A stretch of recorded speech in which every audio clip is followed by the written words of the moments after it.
Chapter 678. Following the underground path was indeed the best way to find the king's stoneworm, but it was also very dangerous. After some discussion, Xiao Xian, Ao and Ta went down to search. There was no need to go with too many people. It would be inconvenient if there were too many people. They put a rope down from the cave and slid down. They didn't have long straw ropes, so they tied several straw ropes together. They slid down for about 100 meters before landing on the ground. This meant that the king's stoneworm moved up from here, then retreated down this path.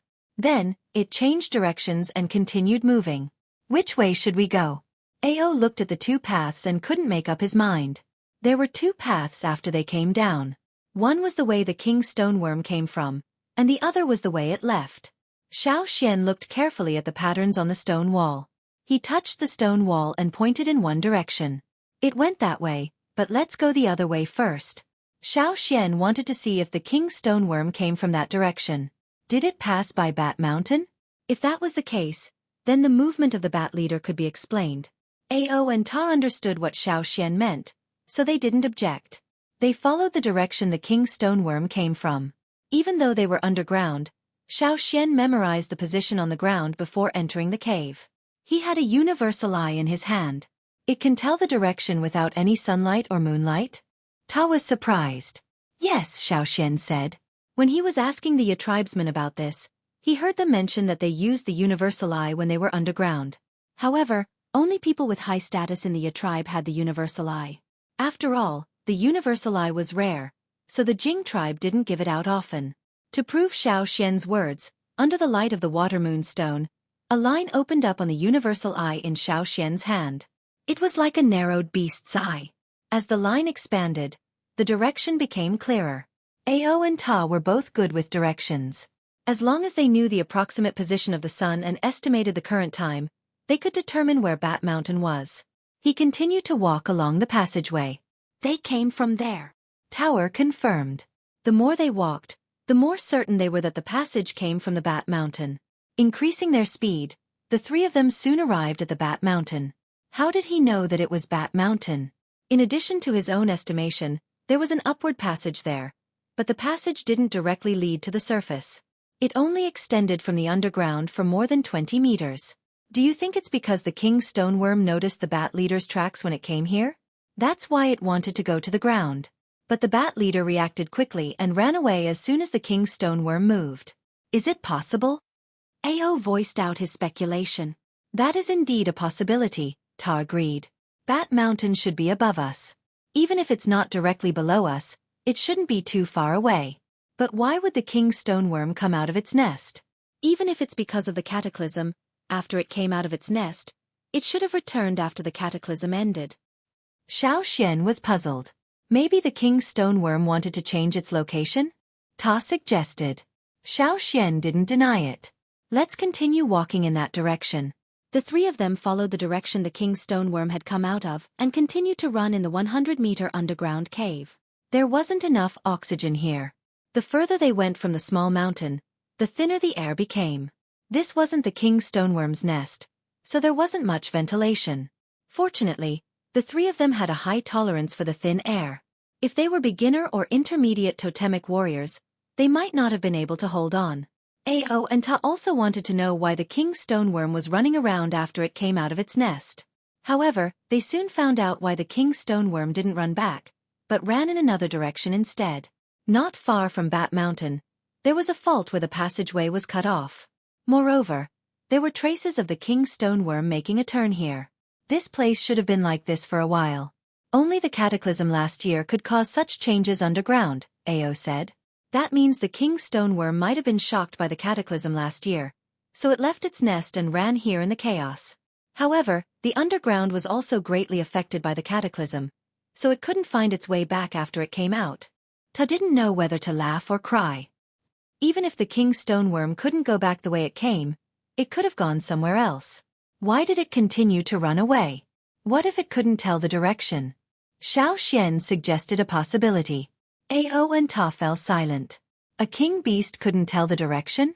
Shouldn't the higher the level, the smarter it was? We can't rule out this possibility, Ao said in the end. Xiao Xian sensed the surroundings. The stone walls here are much thicker than the other parts of the passageway. Maybe the king's stoneworm stayed here for a longer time. The longer the king's stoneworm stayed in a place, the more petrified that place would be. Xueqi could sense that the surrounding stone walls were different from the stone soil underground. It was a special kind of stone that the king's stoneworm had petrified. Maybe the king's stoneworm left its nest during the cataclysm last year and ran here in a panic. It might have stayed here for a long time, or it might have fallen asleep. When it woke up, the original path had been cut off by the changes underground, so it continued to move forward. Xueqi didn't want to think of the king's stoneworm so badly, but this was the most likely possibility. If that was the case, the three of them could only sigh. This intelligence. No matter what the truth is, let's keep looking. Since they had reached the end of the passageway, the next step was to search in the direction the king's stoneworm had left. Hopefully, it wasn't in the direction of Yanjiao. The three of them were hopeful. They returned to the hill and told the others what they had found. After a short rest and some food, Xueqi and the other two continued to search along the passageway. 100 meters below the ground, the three of them ran along the same passageway. Along the way, the three of them found another hill that was similar to the one they had seen before. This proved that the king's stoneworm had appeared here before. It should have happened within the past 2 days. Xueqi looked at the petrified trees around the hill. Even the roots of the trees had been petrified, but the leaves on the treetops were still green and vibrant. The branches and leaves weren't wilting either. Based on his understanding of the forest, this wouldn't have happened more than 2 days ago. Let's keep looking. Ao was getting more and more anxious. Although they weren't heading directly towards Yanjiao, they weren't far off. Please don't head towards Yanjiao. Please don't. Ao kept repeating these words in his heart. However, the further they searched, the heavier their hearts became. Xueqi looked at the universal eye in his hand and sensed their surroundings. This is the flaming river? How is this possible? Ao and Tar exclaimed at the same time. Were they already at the flaming river? But how could it be the flaming river? Wasn't the flaming river filled with water? That wasn't right either. Before the disaster, the river was more than 100 meters deep. After the disaster, the river wasn't that deep anymore. At most, it was a few dozen meters deep. Of course, some parts of the river might be even deeper, but now wasn't the time to think about this. Ao gathered his thoughts and pointed above his head. He asked Xueqi, "Are you sure this is the flaming river?" "Most likely. There aren't any hard rocks not far from here, so it should be muddy water. Further away, there's water." Xueqi couldn't tell the exact distance, but he could sense that there were muddy water and muddy water above them. Compared to rocks, muddy water and muddy water didn't affect his senses as much. Plus, if they kept walking in this direction, they should be near the flaming river, upstream of where Yanjiao's headquarters were.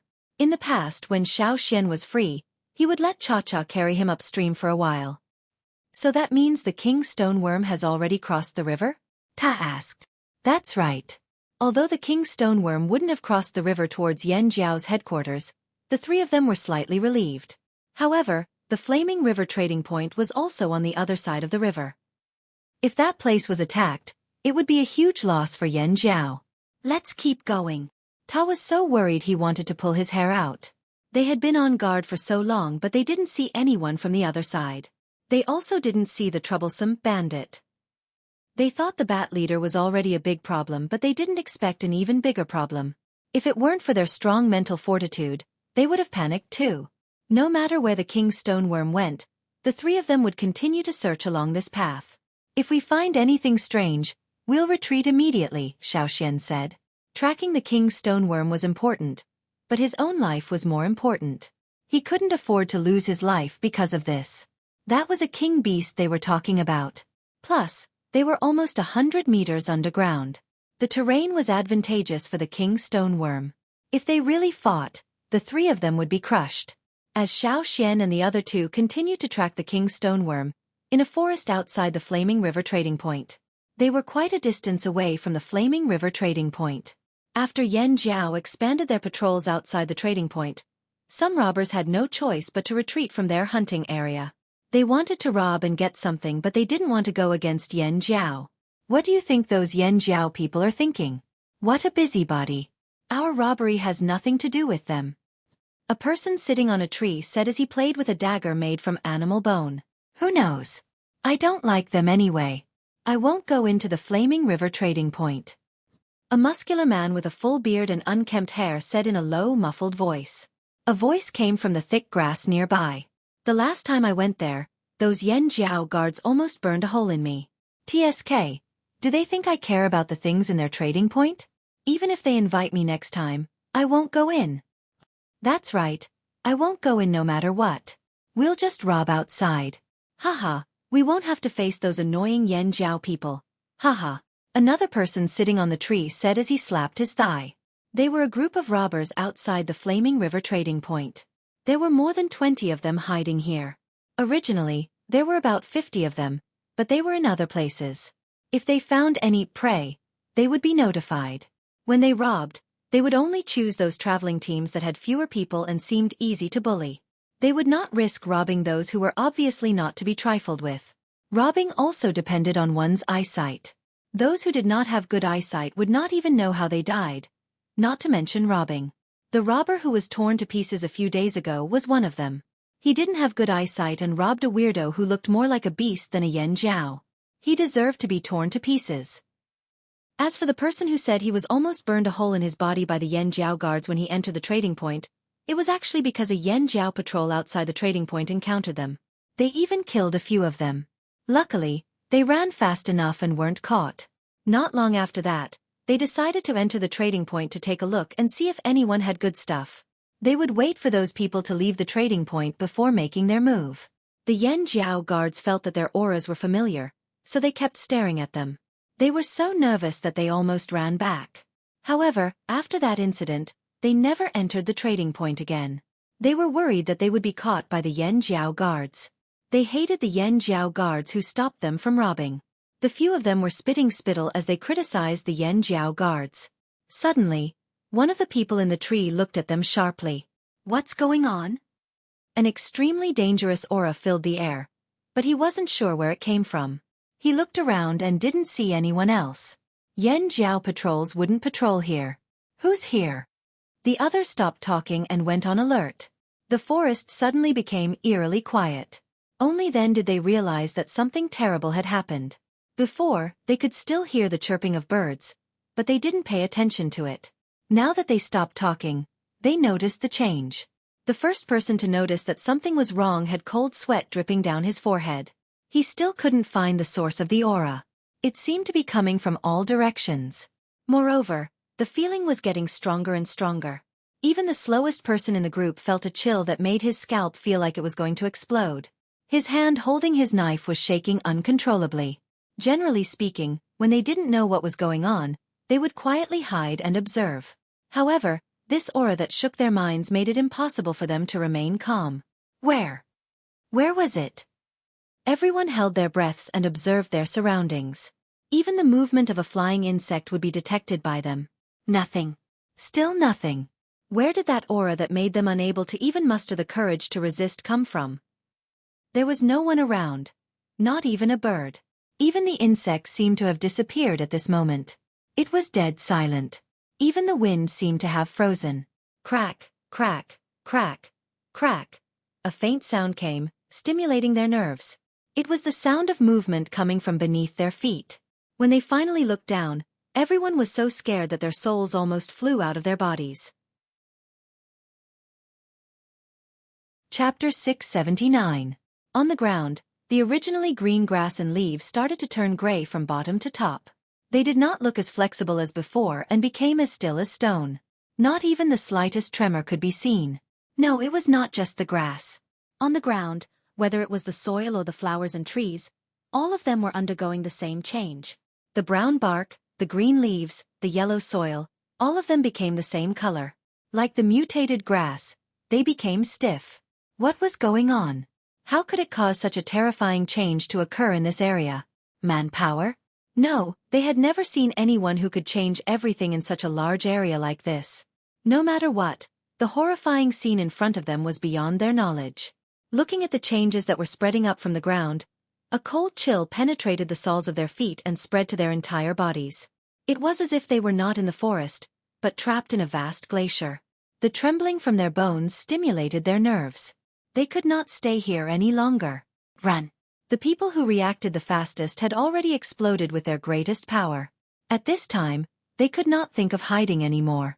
They tried their best to raise their totemic power to the limit. The aura that appeared on their bodies with the increase of their totemic power, if it was in the past, would be as obvious as a fire in the dark night. But at this moment, under the suffocating aura, it was like smoke rising in the wind. Before anyone could see it clearly, it had already disappeared. Pale, tiny. They were originally staying on the tree, but now they were jumping to other branches like monkeys running in a panic in the forest. The great fear made them unconsciously let out some meaningless screams. Other than running for their lives, they didn't even have the time to think about anything else.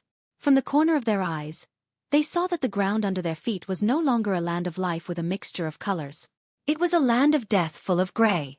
All the plants, the insects hidden in the ground and the insects in the leaves, none of them were spared. They had already felt some changes in their bodies.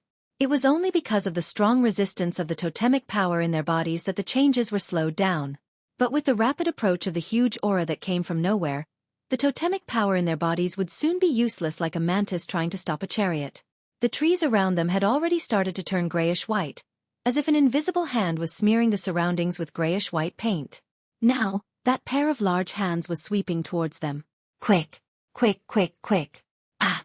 A hysterical scream suddenly rang out. Those whose hearts were already filled with fear felt their hearts jump to their throats, and the chill on their backs became even more intense. Not only did the strong-willed people not stop, they even roared and ran even faster. He didn't dare to look back. He was worried that the little bit of courage and the courage to run for his life would be completely destroyed after he turned back. However, among these people, there were also some who turned their heads to look. After hearing the scream, they turned their heads to look at the place where the scream came from. They could naturally tell who the scream came from. Before this accident happened, that person was still hiding in the grass, squatting comfortably. However, when they turned their heads, they only saw a person whose legs had turned grayish-white on the ground. His hands that were supporting him on the ground were also rapidly undergoing the same change as his legs. The part of his body that was close to the ground was not spared. Moreover, this change was rapidly spreading to his entire body. The person who was lying on the ground, unable to escape, raised his head and looked in the direction that his companions had left. His eyes were filled with pain, fear, and despair. But soon, that pair of eyes became deathly still. Then, they were covered with a layer of grayish-white, until his entire body turned grayish-white like the surroundings. He was like a lifeless human statue. The top half of a grayish-white tree next to him snapped and fell, smashing onto the human statue. Bam! The human statue cracked. A crack that stretched from the left shoulder to the right waist split the human statue into two halves. Only the center of the crack had some red color. It looked like blood, but before the blood dripped, the only red color turned grayish-white. All of this happened in the blink of an eye. The people who saw this felt their minds explode. The little bit of air in their chest was suddenly diverted. They even forgot to breathe. Their legs turned to jelly and the totemic power in their bodies became chaotic. In their panic, they neglected the branches in front of them and tripped. Two of them staggered and fell from the tree. If they were on the tree, they still had a chance to escape. However, after falling on the ground, their chances were slim. The fall just now did not feel like they had fallen on grass or mud. It felt more like they had fallen on a rock. If they did not look back, would they not have fallen? They did not care about the pain from the fall, nor did they have time to regret. They could only try their best to escape this place. They even swore in their hearts that they would never come to the flaming river trading point again. However, they felt their legs getting weaker and weaker. They became heavy and stiff. They could not feel anything, as if they had lost control of their bodies. Thud. Finally they could no longer run and fell. No, save me. They had also experienced what their comrade had felt before he died. However, this time, no one would slow down. The people who were running at the front had already disappeared. Those who were slow to escape had the same fate as them. Soon, there were no more sounds in the forest. There was only an expanding grayish-white color. At the same time, Zhang Luo, who was guarding the flaming river trading point, was thinking absent-mindedly. He already knew that Xiao Xian and the rest had noticed the bat leader and the king stoneworm's strange movements. His biggest worry now was not the people who had sneaked into the flaming river trading point, but the elusive king beast. They had worked so hard to build a trading zone with a bright future. If a beast king were to show up, everything would be ruined. Boss, those people you mentioned, some of them went to look for EC, Duokong came in and said. When Zhang Luo noticed that people suspected to be from the other side of the sea had snuck into the trading point, he had asked Duokong to keep an eye on them. The weaker warriors were not up to this task. The other party's disguise could fool many warriors, but people at Zhang Luo and Duokang's level could tell. However, before they knew the other party's motive, they did not want to alert them. After all, there were a lot of problems at hand. After hearing Duokang's report, Zhang Luo wiped his face in annoyance. What did they do? I don't think they did anything. They just sat together and talked. They seemed to know we're watching them, but they didn't try to avoid us. Duokong did not know why they were here. Ignore them for now. Keep an eye on the surroundings. Boss, do you think that King Stoneworm will come here? Duokong was worried too. I don't know. Wait for news. Xiao Xian and the rest have already gone to track it. The forest is so big. It probably won't come here. Oh. Duokong scratched his ears and cheeks. He could not calm down. The experience of facing a king beast was a nightmare. He would rather die than go through it again. After sitting for a while, Duokong left again. Instead of waiting here, he would rather keep an eye on the suspicious people. The person that Duokong and Zhang Luo thought was suspicious was sitting in EC's house. He was wearing a hairless sleeveless shirt made of animal hide, coarse linen pants, and a colorful snakeskin belt around his waist. Several bags made of linen and animal hide were hanging from the belt. He wore an ornament made of animal bones around his neck. His exposed arm was painted with some dark green paint. His unkempt and coarse hair was casually tied up with a straw rope. Because his hair was not long, after it was tied up, it stood straight up towards the sky. His dressing was quite characteristic of the tribes who often came to the trading point. The man sized up EC's house with a critical gaze. He smacked his lips and concluded, "This place is even better than the one you're living in." Of course. Why else would I come here? EC took out a ceramic cup and poured some water into it. He made this cup himself after coming here. The painting on it was also done by him. It was the same as the utensils he used on the other side of the sea. It was still more convenient to use something familiar. The person didn't hold back either. After drinking the water in the cup, he said, "Another cup. I ran around in the morning. It's so hot. But Yanjiao's trading point is not to be underestimated. The style is to my liking." "Don't tell me you're here to steal Yanjiao's place?" EC asked. "Of course not. I don't care about such a big place. But I do want to cause some trouble for Yanjiao. I want to see how capable they are. You guys sure know how to make fun of yourselves. But Yanjiao people aren't easy to provoke. Once they get angry, it'll be hard to stop," EC said. The person sitting across from him pursed his lips. He didn't take EC's words to heart. "We're from Chang'e. Why would we be afraid of them getting angry? Getting angry is the fun part. Wu He, since you lent me your long-winged bird, I'll give you a word of advice," EC said slowly. "Speak." The person sitting there swung his feet that were covered with tattered straw sandals, looking relaxed and at ease. "Don't provoke Yanjiao people. Even if you want to provoke them, now is not the time." "Hey kid. I thought you didn't know the E family's divination skills? Why does it seem like you know something?" Wu He didn't take EC's words to heart. He was from Chang'e. Perhaps no one here knew about it, but he was quite well known on the other side of the sea. Chang'e wasn't just a tribe. It was a special group of people with different backgrounds. They liked to take risks and were very curious. In their words, most of the things in the world were boring, so they wanted to use their sharp eyes to find some fun. To put it more simply, they were a group of curious adventurers. They were also the first group of people to come from the other side of the sea. As for why they rarely showed themselves, it was because most of them hadn't mastered the language here. If they couldn't even communicate, how could they find any fun? If they wanted to ask for directions, it would be like a chicken talking to a duck. They wouldn't understand. If the tribesmen here were the most disgusted with robbers, then on the other side of the sea, whether it was the tribes or the slave masters, the most disgusted were the Chang'e people. They were a group of lunatics. When they were bored, they would go and provoke others. They built their own happiness on other people's troubles. When the people on the other side of the sea learned that the Changle people had crossed the sea and were heading here, they all breathed a sigh of relief. They felt like the flies that had been buzzing around them had finally disappeared. But now, no one knew that the Changle people's first target was Yanjiao. However, not all of them had crossed the sea. They were all holed up somewhere to train, learn the language, and gather information. One needed skills to be able to attract the ire of others. Wu He was just one of the people who had mastered the language here. EC wasn't angry at Wu He's sarcastic words. It's up to you to believe it or not. Since you lent me 2 long-winged birds, I'll say it again. You should leave this place as soon as possible. Something big is going to happen here. Aha, something big? That's even better. You shouldn't leave. As soon as Wu He finished speaking, he suddenly paused and looked in a direction.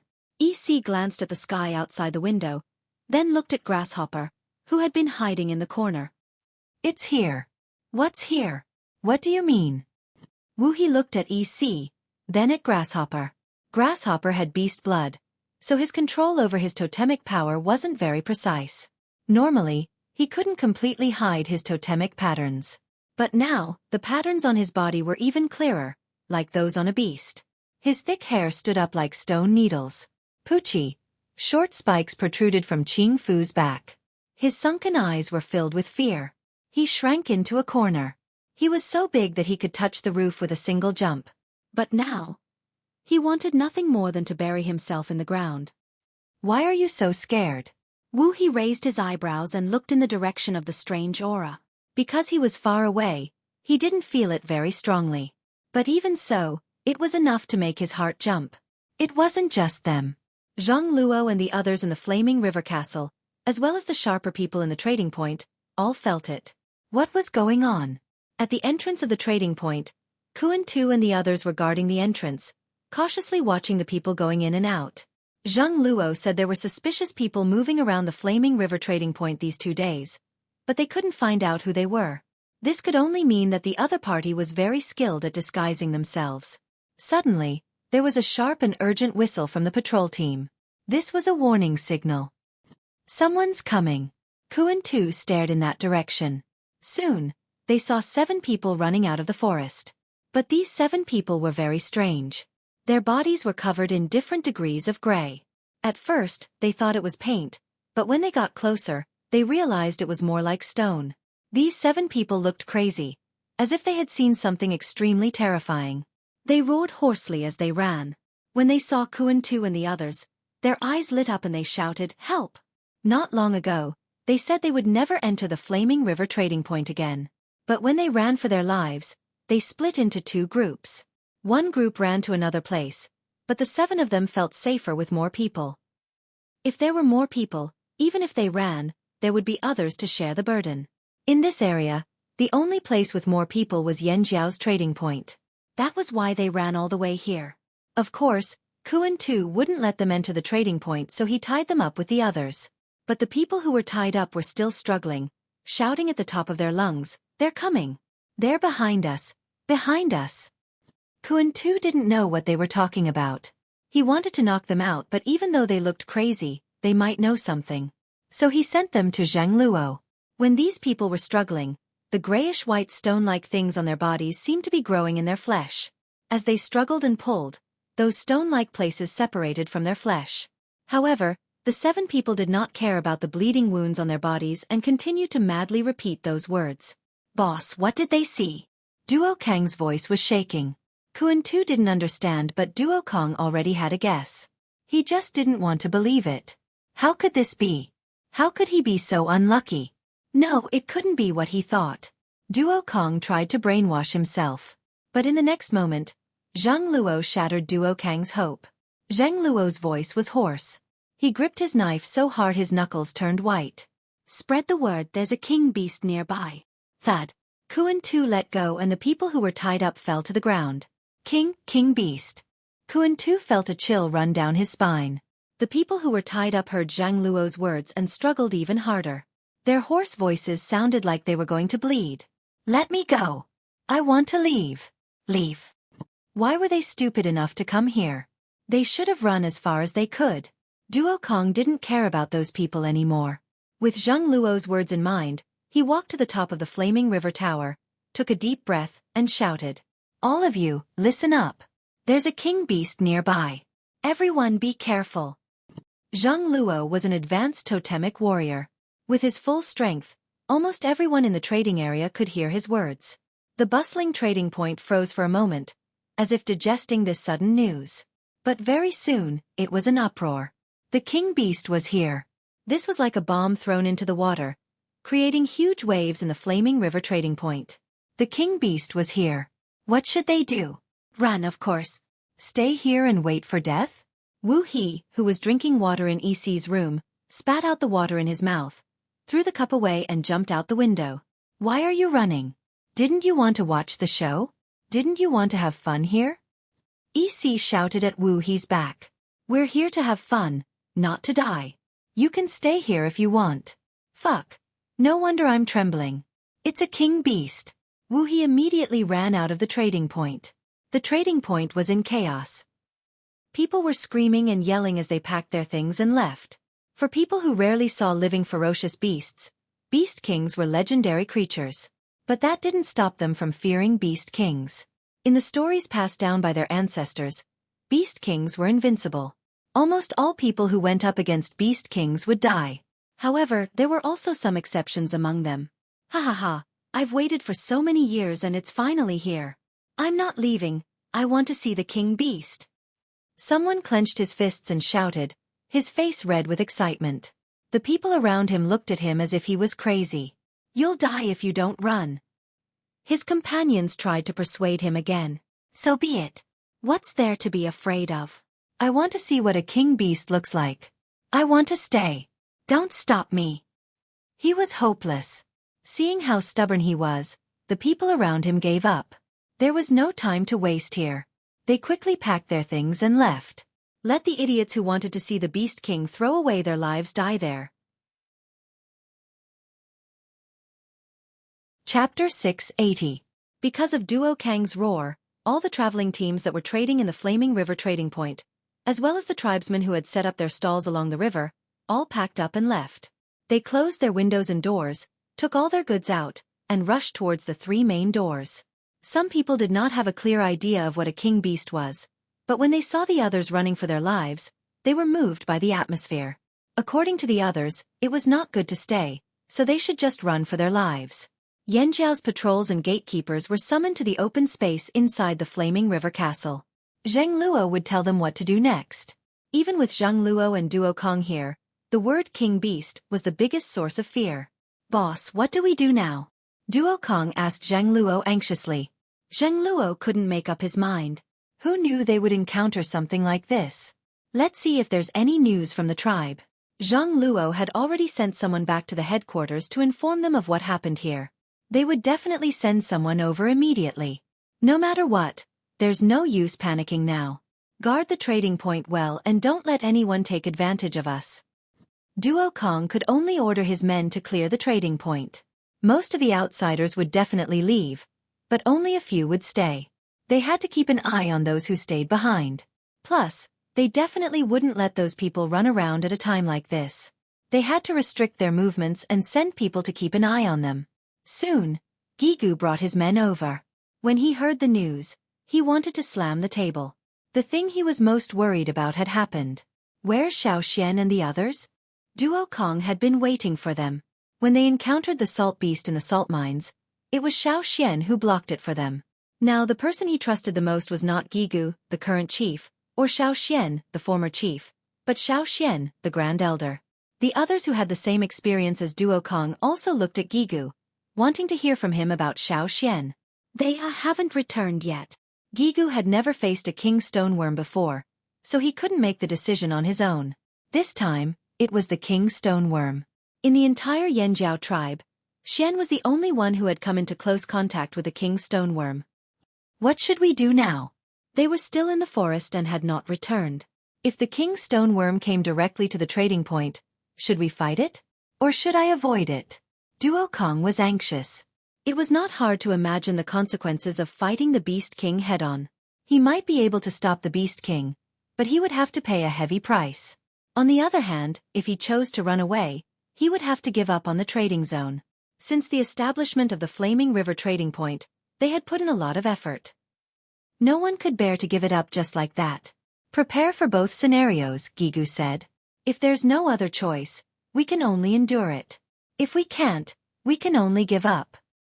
It was impossible for more people to lose their lives because of this trading area. Let's hope that the King's stoneworm is only there and will leave soon. I hope it doesn't come towards us, Guangyi sighed. At this moment, someone said, if there's a fire seed. He didn't finish his sentence, but everyone understood what he meant. If the ancient fire seed was still there, it would definitely be a deterrent to fearsome beasts. Even if it was a king beast, it should still be effective. After all, Yanjiao's fire seed was stronger than the average small to medium-sized tribe. However, the ancient fire seed was about to disappear. There was always a price to pay. It was impossible for everything to be perfect. When it came to the fire seed, they could only choose one. They chose to merge. But didn't the Grand Elder say that as long as there are people, there will be a fire seed? There are many of us. When we gather together, we can release the fire seed's aura. Maybe it'll be useful? Kuan Tu said from nearby. Makes sense. Zhang Luo looked in the direction where the king beast had appeared. The aura did not come closer, but it did not leave either. Its presence was only getting stronger. Even the dullest people could feel the oppressive aura that made their legs tremble. Whoosh! Gigu whistled. He gestured towards the sky. Keep an eye on that direction. A snow-white shadow flew across the sky. It was Gigu's snow-white falcon. Cha-Cha was not here, so they had to let it go. After all, the sky was much safer than the ground. They could also observe the king stoneworm's movements clearly. While Gigu and Zhang Luo were discussing, the people who had rushed out of the trading point were all running away from the king beast. Of course, there were also people who wanted to take the opportunity to rob. After all, everyone had brought a lot of things with them. Some greedy people would inevitably have evil thoughts when they saw this. I can't believe they're still thinking of robbing at a time like this. In the sky, Wu He sat on a long-winged bird, looking down at the panicking crowd. However, those who could come here were not kind people. They might not lose to the fearsome beasts in the forest when they were angry. They did not hold back against robbers. You want to rob me? Fine, I'll at least leave an arm behind. Wu He patted his long-winged bird, gesturing for it to fly towards the king beast. Although he did not have the guts to stay in the trading point, he wanted to see what the king beast looked like from afar. Coo! The long-winged bird chirped unwillingly. It did not want to fly there. All beasts would not want to go there. Why would they go there? Did they want to die? I won't go near it. I'll just take a look from afar. You want to see what the king beast looks like too, right? On the other side of the sea, Wu He had gone deep into the forest with the Changle people when he was young. He had once felt the king beast's aura up close. Although he did not see what the king beast looked like, that soul-stirring feeling was still engraved in his mind. He remembered that the Changle old man who had brought him around had warned him to run as far as he could if he encountered a king beast in the future. Of course, suicidal people were a different story. Apart from that, those who did not want to commit suicide but still went to the king beast were true warriors. Don't think that was a compliment. To the Changle people, true warriors meant the same thing as brainless idiots. Now, Wu He had just arrived and he had encountered another one. He could not help but sigh at his luck. Moreover, he did not want to commit suicide and he did not want to be a true warrior. That was why he did not stay in the trading point like EC. Instead, he summoned his long-winged bird and flew away. However, Wu He was like the other Changle people. He had an incomparably curious heart and was afraid of death. That was why he would not go near the source of danger. Instead, he would sneak a peek from afar to satisfy his curiosity, so that he could show off when he met the other Changle people in the future. Yan Jiao even tamed a bird. Wu He watched as the white figure flew out of the flaming river castle like lightning towards the king beast. Wu He retracted his gaze and slapped the long-winged bird's neck. Did you see that? It's not even afraid of that size. What are you afraid of? Coo! The long-winged bird let out an aggrieved cry. Others might not understand, but Wu He knew what it meant. The long-winged bird was saying that although the bird that flew out of the flaming river castle was small, it was fast and could escape much faster than them. Although the long-winged bird was unwilling, it could only listen to its master's orders. It flapped its wings and flew towards the king beast. After flying through a forest, they could see a path opened up in the forest. Compared to the other direction, there was not a single person here. Even flying beasts were nowhere to be seen. The king beast's deterrence was still quite strong. Wherever the king beast was, all other beasts would retreat. What kind of king beast is it? Wu-He looked down curiously until he saw a gray-white forest. Yes, a gray-white forest. The long-winged bird was already trembling. Even if it was in the air and would not come into close contact with the king beast, the king beast's aura made it feel suppressed even in the air. After flying in that direction for a while, it did not go any closer. Instead, it flew around the forest. The forest in front of it was all gray-white. There were no other colors. That's turned into stone. Wu-He was shocked. Such a large forest had actually turned into stone. As the long-winged bird flew around the forest, Wu-He saw the king beast that caused all this commotion. The king beast looked like a giant wriggling worm. Its color was not gray-white like the forest, but more like the color of melted rocks. Wu-He had been to a volcano before. The volcano's mouth had melted rocks all year round, but they were not crimson red like during an eruption. The only difference was that the color was different from normal rocks. Now, this king beast's color was the same as the gray melted rocks he saw at the volcano's mouth. However, unlike the crater of a volcano, there wasn't any heat here. The temperature was still high, but when they approached the petrified forest, they felt a chill rolling around their bodies. The hair on the back of their necks was about to stand up from the wind. Wu-He did not go any closer. He just watched from afar. The king beast wriggled on the ground, making a rumbling sound. Everything in the forest, be it trees or rocks, was crushed into a smooth stone path. There were some bumps on the stone path left behind by the king stoneworm's wriggling. It was as if nothing here was an obstacle. As long as it wanted to go, it could go anywhere it wanted. If a king beast like this ran towards the flaming river trading point, could the Yanjiao really stop it? Would the trading point that they had worked so hard to build be destroyed? But Wu-He thought about it again. He was just here to have fun. Who cared how the Yanjiao fought? He just needed to watch from the side. Now that he thought about it, he was looking forward to the battle between the flaming horns and the beast king. However, the king beast did not seem to want to go to the flaming river trading point immediately. Instead, it wriggled around in circles. Occasionally, it would raise its upper body and spit out a cloud of dust. Wu-He looked at the ground again. It had flattened a large part of the forest. As the king beast wriggled around, the petrified forest continued to expand. Wu-He could see the greenery turning into stone at a speed visible to the naked eye. Seeing the king beast turn the forest into stone, Wu-He couldn't help but shiver. The rhythm of the long-winged bird's wings also became chaotic. What is it doing? Wu-He could not understand the king beast's actions. The long-winged bird chirped anxiously again. It was not loud, as if it was afraid others would hear it. It wanted to leave this uncomfortable place as soon as possible. Wait, let me take a look. Wu-He was really curious now. The king beast must have a purpose for appearing here, right? Was it looking for food? Or something else? Wu-He scanned the gray-white petrified area. In the flattened forest, there was a small hill protruding from the ground. There was a large hole in the middle of the hill. The king beast must have come out from there. It came from underground. No wonder it appeared so suddenly. Just as Wu-He was talking to himself, he suddenly saw 3 people running out of the pitch-black hole at the top of the short mountain. Yes, they were definitely humans.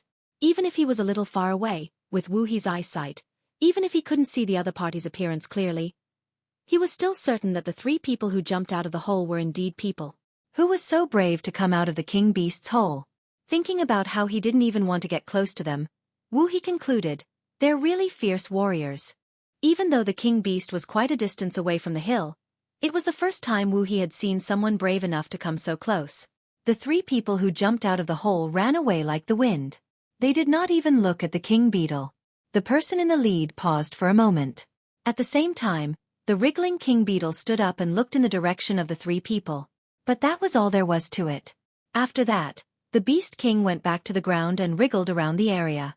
The rumbling noise was deafening in the forest. As for the 3 of them, it was inevitable that there would be some changes in their appearance when they were escaping. The reason why Wu-He couldn't see their appearances clearly was because most of their bodies were covered in a layer of grayish-white stone powder. Were these changes caused by the king beast? They're really brave, Wu-He said again.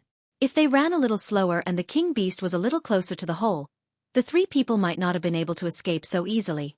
The petrification of their bodies would have severely restricted their movements. Follow them. Wu He patted the long-winged bird and said, "Caw." The long-winged bird chirped happily. It could finally leave this place. Wu He looked at the three people who jumped out of the hole and ran out of the petrified forest. After running for some distance, they turned around and ran in another direction. That was the direction of the Flaming River trading point. While following the trio, the leader looked up at the sky. Wu He knew that he had been discovered, but he didn't feel guilty at all. Instead, he smiled. He didn't know if the other party could see him. In any case, it was useless even if they knew that he was following them. Who asked him to be in the sky?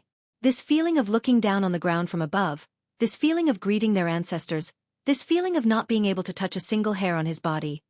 This was fucking awesome. Wu He ordered the long-winged bird to fly lower. He wanted to greet the three people who had just escaped from the king beast.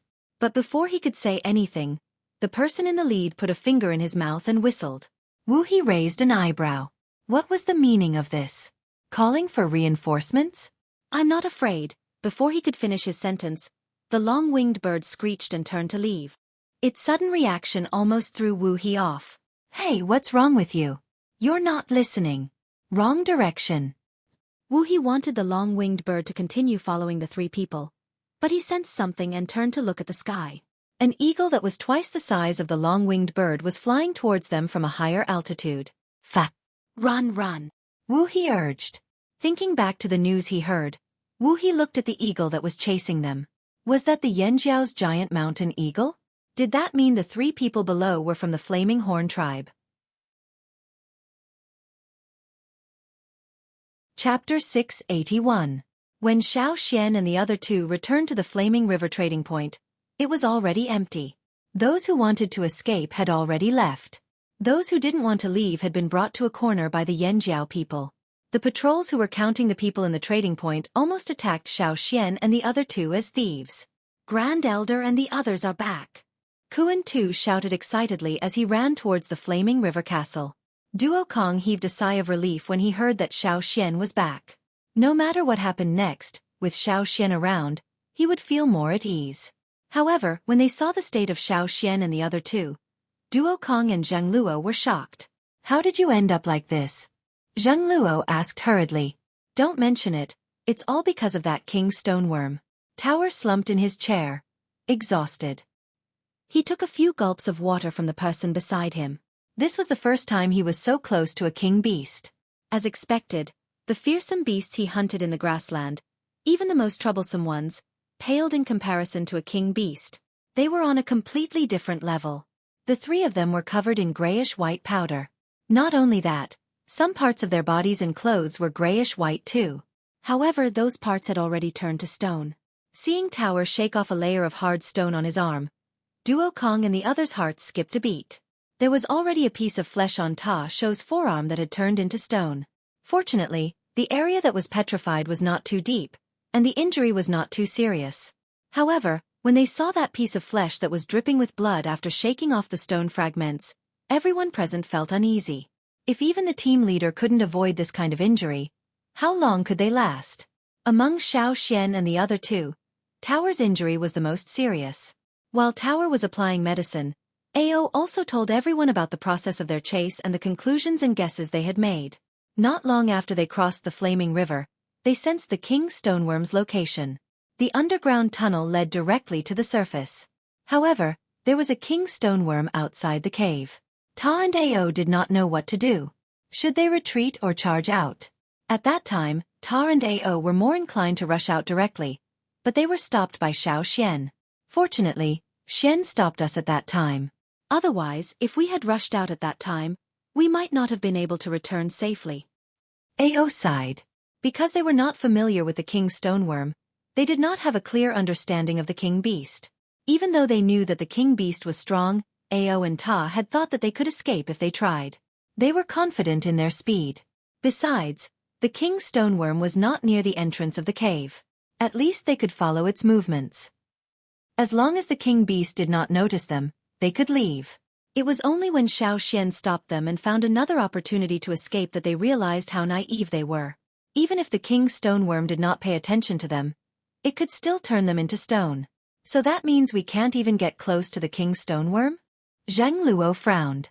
If they couldn't even get close, how could they fight? Were they going to be turned into stone like the forest? Don't move first. I'll rest for a while before we go take a look, Xiao Xian said. Since Xiao Xian had spoken, the others did not object. Gigu even told Xiao Xian about the original plan. Xian, you said that as long as we are there, the fire seed will be there. There are quite a few Yanjiao people in the trading point now. If we all work together, the fire seed's aura will be quite strong. Do you think it will be enough to deter the king's stoneworm? Gigu asked. Please don't. Xiao Xian did not even bother to drink his water. What? Gigu did not understand what Xiao Xian meant. The others looked at Xiao Xian in confusion. Gigu was right. Wasn't the fire seed just a deterrent to fearsome beasts? Xiao Xian thought for a moment. There's something like a fire seed on the king's stoneworm's body. How is that possible? Everyone gasped. They always thought that fearsome beasts were afraid of fire seeds. King beasts were still beasts. How could they have fire seeds? Even if they did, why didn't they sense it? It does have it, but it's different from the tribesman's fire seed. It's more like a fire seed unique to beasts. I felt it on the bat leader too. The difference was that the fire seed on the bat leader was not as strong as the one on the king's stoneworm, Xiao Xian said. When he saw the bat leader in the 1,000-grain gold field, he already felt something strange. Now that he saw the king beast, he finally understood what it was. It was a fire seed unique to beasts. Unlike the tribesmen, the fire seed on the beasts' bodies was unique to them. It did not look like a primitive fire seed either. Instead, it was fused into their blood. Moreover, based on the analysis of the fire seed on the bat leader and the king's stoneworm, if Xiao Xian guessed correctly, the fire seed on the king's stoneworm's body was formed by the two beasts themselves. Was the king beast's ability to condense fire seeds? Why were king beasts superior to other fearsome beasts? If fire seeds could exist on humans, why couldn't they exist on other beasts? In the past, Xiao Xian had been close to the bat leader and the king's stoneworm. He had even fought the Salt King before. But at that time, he did not sense anything different from the three beasts. After bringing Zhang Luo and the others across the sea and fusing with Yanjiao's fire seed, his strength increased by a lot.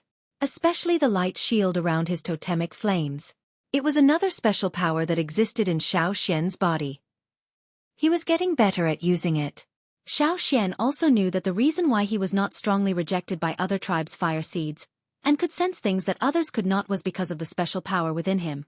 He didn't know what that power was, but what he sensed was real. There was indeed a fire seed in the king's stoneworm's body. It was a fire seed that belonged to beasts. Fire seeds could disperse and gather.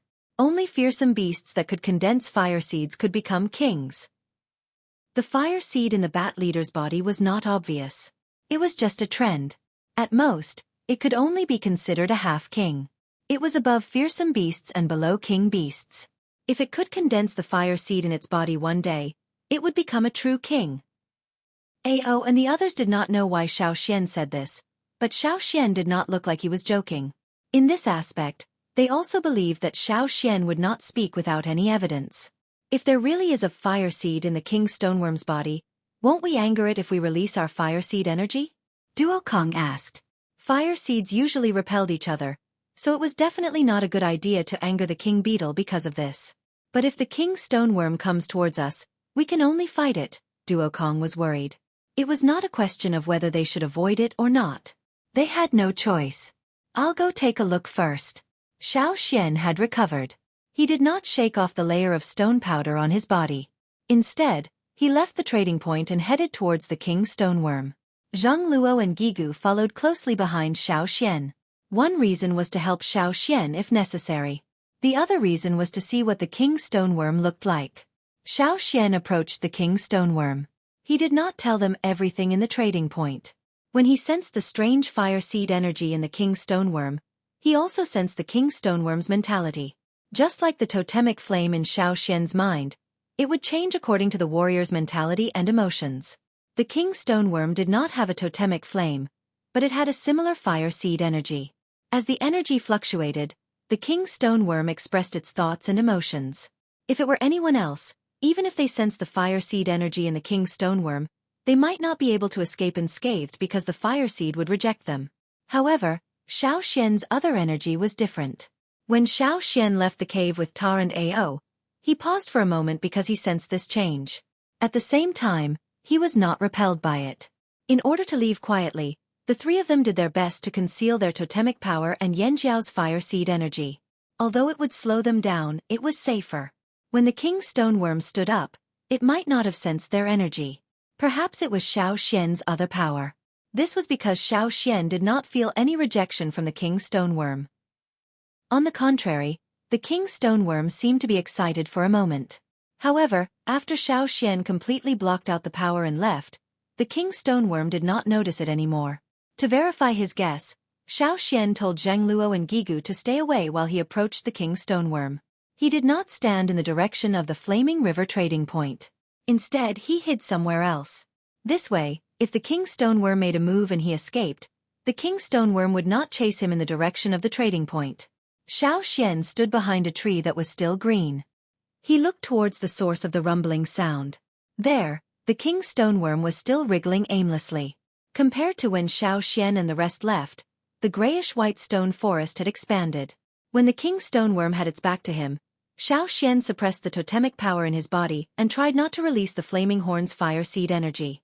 At the same time, he tried to activate another type of energy in his body. Xueqi discovered this when he was practicing controlling the ancestral bone ornaments. The two powers in his body did not repel each other. It could even be said that this special power was assisting the Yanjiao's totemic power. Back then, he was able to achieve a different awakening than others. He was able to successfully carve and awaken the ancestral bone ornaments. He was able to absorb fire crystals before fusing with the fire seed. These were all because of this special power. Being able to master this power was a great improvement for himself. Putting away his other emotions, Xueqi slowly activated the other power. In his sea of consciousness, the totemic flames did not change much. However, the light shield outside started to brighten. Every time it flashed, it would become brighter by a bit. Gigu and Zheng Luo did not understand what Xueqi was doing. They could only see Xueqi standing behind a tree. He did not move and his eyes were closed. They did not know what he was thinking. Why did he close his eyes instead of looking at the king stoneworm? But soon, they realized that the rumbling in their ears had stopped abruptly. They looked over. In the stone forest, the wriggling king stoneworm's upper body was slightly raised. Its massive body did not have feet, only rings of wrinkles on its body. It did not seem to have any hard armor, nor did it have any intimidating spikes. It did not even seem to have any offensive power. However, such a massive beast was able to make countless people and beasts tremble in fear. They did not even have the courage to fight back. When it turned to look over, Gigu and Zheng Luo did not even see where its eyes were. They did not know how it saw. It only raised its upper body slightly. Its head was already taller than the tallest tree in the forest. In the distant sky, the long-winged bird that had finally escaped Cha-Cha's pursuit stopped. Wu-He looked over at the king stoneworm. Even though he could not see it clearly, he could still see the silhouette beyond the forest. What's going on? Wu-He did not understand. Why did the king stoneworm suddenly stop? It even looked around. His heart was itching again. Wu-He looked around and did not see the eagle again. He patted the long-winged bird. Let's go. Coo! The long-winged bird cooed softly, obviously unwilling. They had just escaped and now they had to go back? The eagle was still around. It would be killed. Let's go. Be careful. Something must have happened. Wu-He's instincts told him that something was wrong. Could it be that the king beast was finally heading towards Yanjiao? Thinking about it this way, Wu-He was even more unwilling to miss this good show. No matter how unwilling the long-winged bird was, it would not disobey its master's orders. It could only slowly and carefully fly over. In the stone forest, the king stoneworm turned its round head and scanned its surroundings. Finally, it confirmed Xueqi's location. Rumble. The sound of its enormous body crashing into the stone forest rang out again. This time, it was more urgent than before. The king stoneworm moved even faster.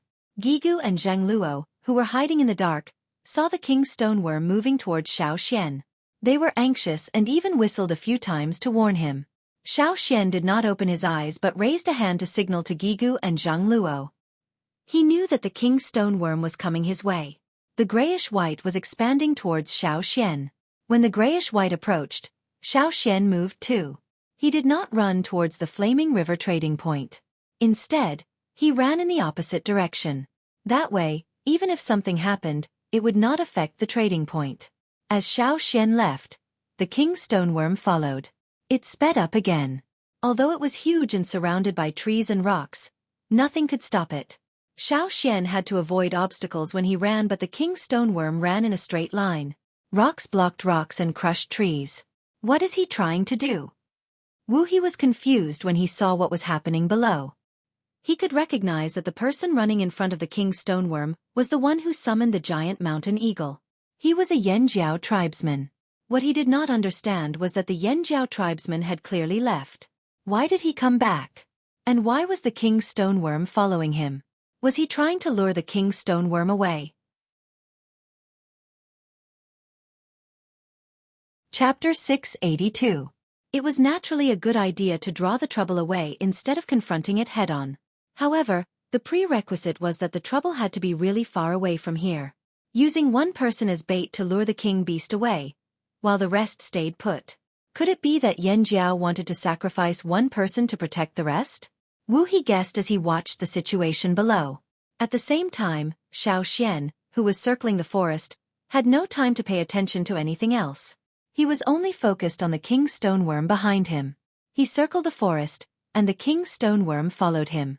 However, it was only heading in Xiao Xian's direction. Even if there was a mountain in front of it, it would not go around it. It would go straight through it. Wherever the king's stoneworm walked, it left behind a stone path with obvious wrinkles on the ground. The trees around the stone path all turned gray, and the caves it passed through left behind a straight tunnel. Just like how the king's stoneworm could move freely in its nest, here, the mountain rocks were as easy as a wild beast stepping on the grass. Moreover, when it passed through the entire mountain, the sound it made when it moved through the mountain was much quieter than when it moved on the ground. Xiao Xian had been paying attention to the fire seed energy emitted by the king's stoneworm, as well as the fire seed energy waves on its body. This allowed him to guess the king's stoneworm's emotions. He realized that the king's stoneworm's emotions were not very strong. It could even be said that it was monotonous. Other than happiness and excitement, he could not sense anything else. Xiao Xian did not know if it was because his ability was limited, or because the king's stoneworm's emotions were not rich to begin with. He believed the latter. If the king's stoneworm's emotions were not rich, it would not be a good thing. In that case, Xiao Xian would not be able to sense clearly what it wanted to do, and what its goal was. Xiao Xian could only try and guess.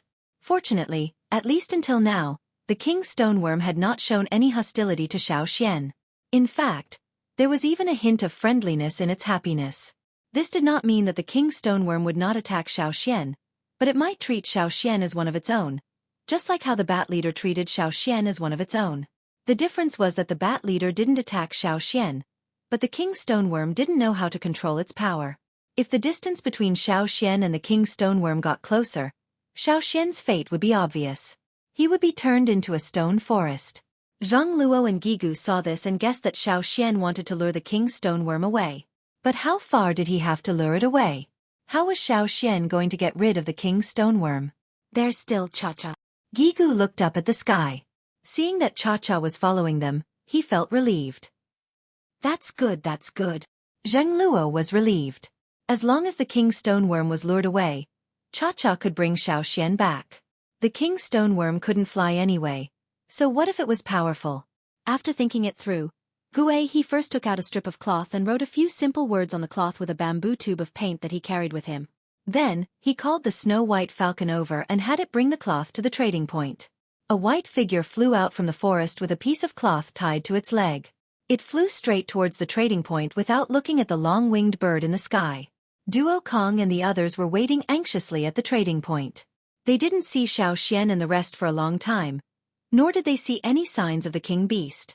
They could only walk around in circles, not in the mood to sit down and wait.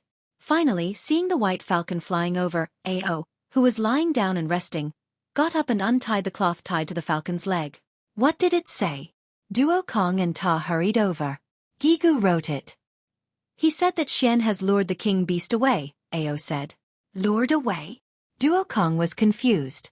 Was a king beast that easy to lure away? If it was that easy, why were they so afraid of the king beast? Back at the salt flats, the salt beast acted based on its own preferences and emotions. It didn't care about anything else. The king stoneworm shouldn't have been that easy to lure away either. But since it was Xiao Xian who did it, it was possible. It's a good thing if it's lured away, Ta said. He didn't want to fight the king stoneworm because he knew what it was capable of. Without absolute power, fighting a king beast would be a waste of their tribe's manpower. The result might not even be satisfactory. Soon, the news that Yanjiao's Grand Elder had lured the king beast away spread throughout the trading point. Of course, there weren't many people in the trading point. They were all gathered in a few places, so it was reasonable that the news spread quickly. They lured the king beast away? The Yanjiao people were jubilant. On the other hand, the people who stayed were disappointed. They were prepared to die. They were just talking nonsense with the Yanjiao people, saying that if the king beast returned, they would help. But now they couldn't see it? What was the point of staying? Their lives were bleak. No, I have to leave. Someone suddenly rushed out of the crowd. The patrol team, who had relaxed after hearing the good news, didn't pay attention and let the person rush out. Even though the 3 main gates of the trading point were closed, the outer walls of the trading point couldn't stop people who were good at climbing and jumping. The patrol team couldn't leave just because of one person. They couldn't just leave like that. Even though the news from the Flaming River Castle said that the Grand Elder had lured the king beast away, they didn't have any other orders, so they couldn't just leave like that. Other than that person, a few more people left. The rest wanted to leave too. They wanted to see the king beast, but they were beaten up. At a time like this, the Flaming Horns did not want to cause more trouble because of these few people. Duo Kong also frowned when he heard the news. He was also worried that the people who ran out would interfere with Xiao Xian's plan. So, he led a team to chase after them. If they interfered with Xiao Xian's plan to lure the king beast away, they would be killed immediately. Master, did the king beast really leave? Grasshopper looked anxiously in one direction and asked carefully. If he really lured the king beast far away, wouldn't you feel it? Not yet. EC looked at the spikes on Grasshopper's back that ran along her spine. When Grasshopper was scared, the spikes on his back would stick out. Although he had retracted them a little, the spikes on his spine were still standing straight. Qing Fu's brain wasn't very bright, but the beast blood flowing in his body made him more sensitive to danger. Even if his brain didn't realize it, the instinct of a beast that was deeply embedded in his bones existed like a conditioned reflex. Grasshopper touched the spikes on his back and responded slowly, "Oh." Others might only be afraid of the king beast, but he was terrified of its aura. He almost peed his pants. On the other side, Xiao Xian did plan to lure the king stoneworm away. The fact that the king stoneworm was following behind him confirmed some of his guesses. But where was he going to lure the king stoneworm now? Leading it upstream? Or should it be directed downstream? Or central? If he lured it to central, he would probably make Yanjiao hate him. After all, many people knew about this and it wasn't wise to hide it. Logically speaking, it was best to lure it to a place with fewer people. There weren't as many tribes upstream as there were downstream. The Rain tribe was just a little upstream from Yanjiao. If he lured it upstream, he would have to avoid the Rain tribe and the other tribes that Xiao Xian knew lived upstream. If it was just the Rain tribe and the other tribes, it would be easy. As he was thinking, Xiao Xian saw a river in front of him.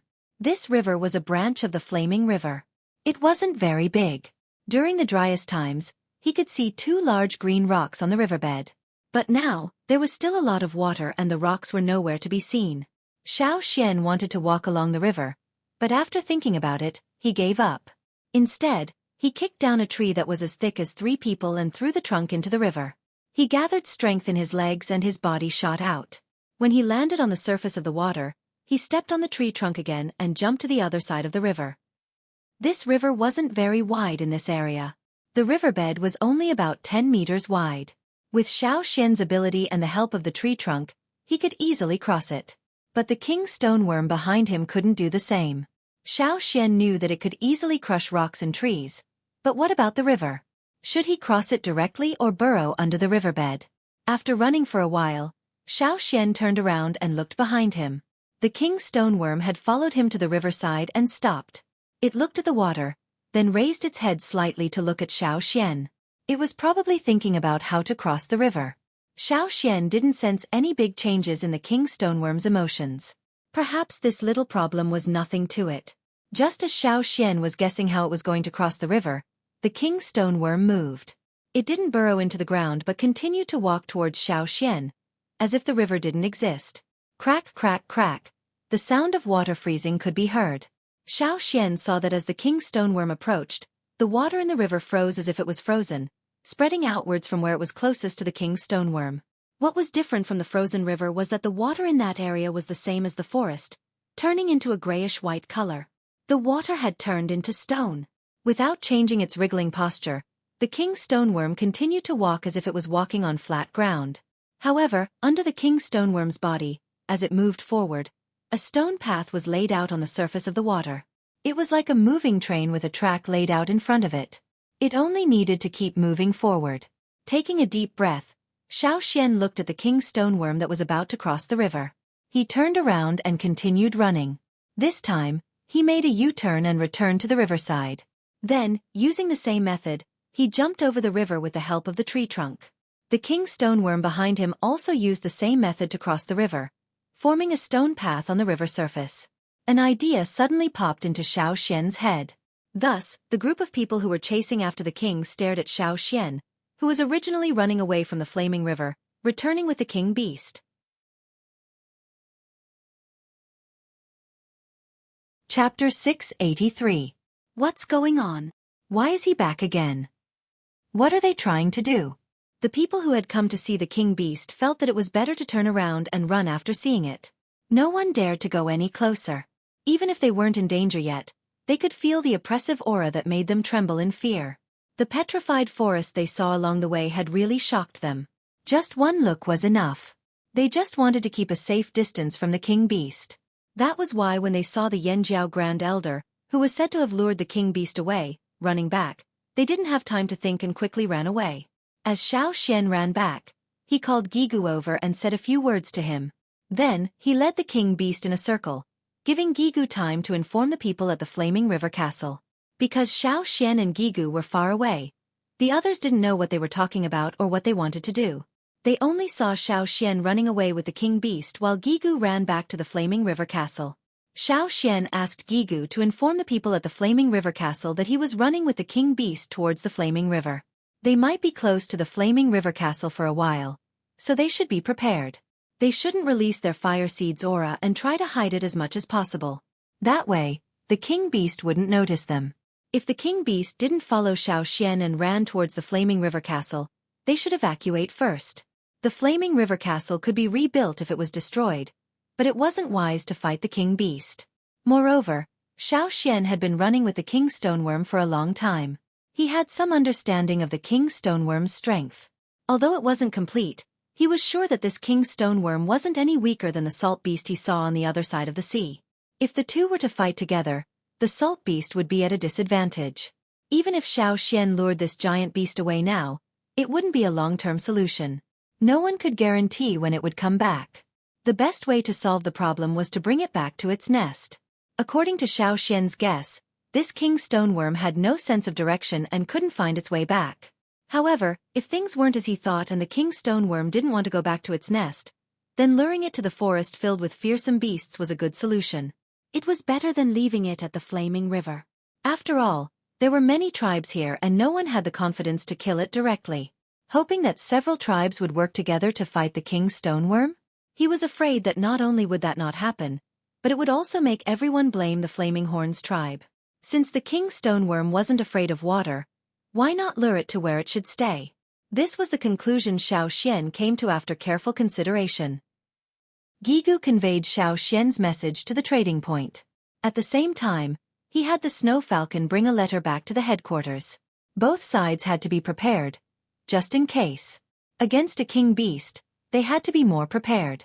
After Xueqi led the king stoneworm in a few circles, he looked up and saw Gigu's snow falcon flying across the sky. He knew that the other side was ready, so he turned around and headed towards the Flaming River. The king stoneworm was also in a daze. Xiao Xian was obviously leading it in circles and it kept following him in circles without much emotion. If this happened to the salt beast, it would have gone mad. That was to say, not all beast kings were the same in terms of intelligence. But everything had to be balanced.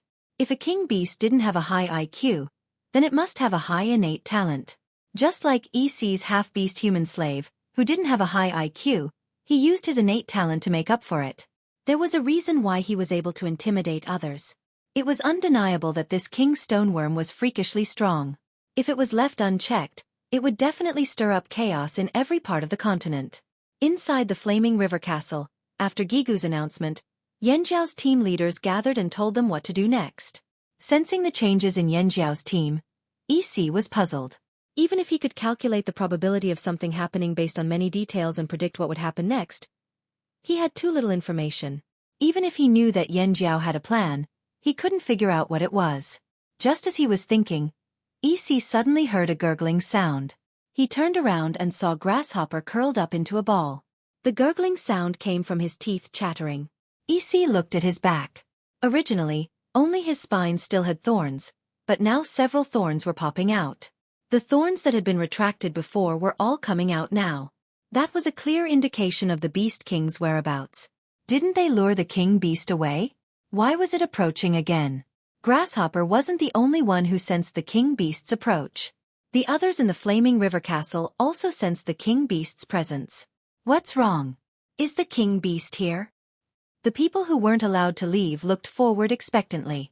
They felt that the houses in front of them were an eyesore, so they jumped to the roof of the tallest house around them. From there, they could see beyond the outer walls of the trading point. However, there was a forest outside the trading point, so in the end, they set their sights on one of the towers on both sides of the trading point's main entrance. Yanjiao's team just wanted these restless people to calm down. At the same time, they were also curious. Ta, who had already rested, led a team to the tower near the main entrance and looked forward. There were 3 main entrances to the trading point. Only this entrance faced the direction that Xiao Xian planned to go through. Rumble. Ta's expression changed. It's here. He knew that it was the sound of the king's stoneworm wriggling. Although the sound was still far away, he couldn't help but tense up. He was so nervous that his forehead started to sweat.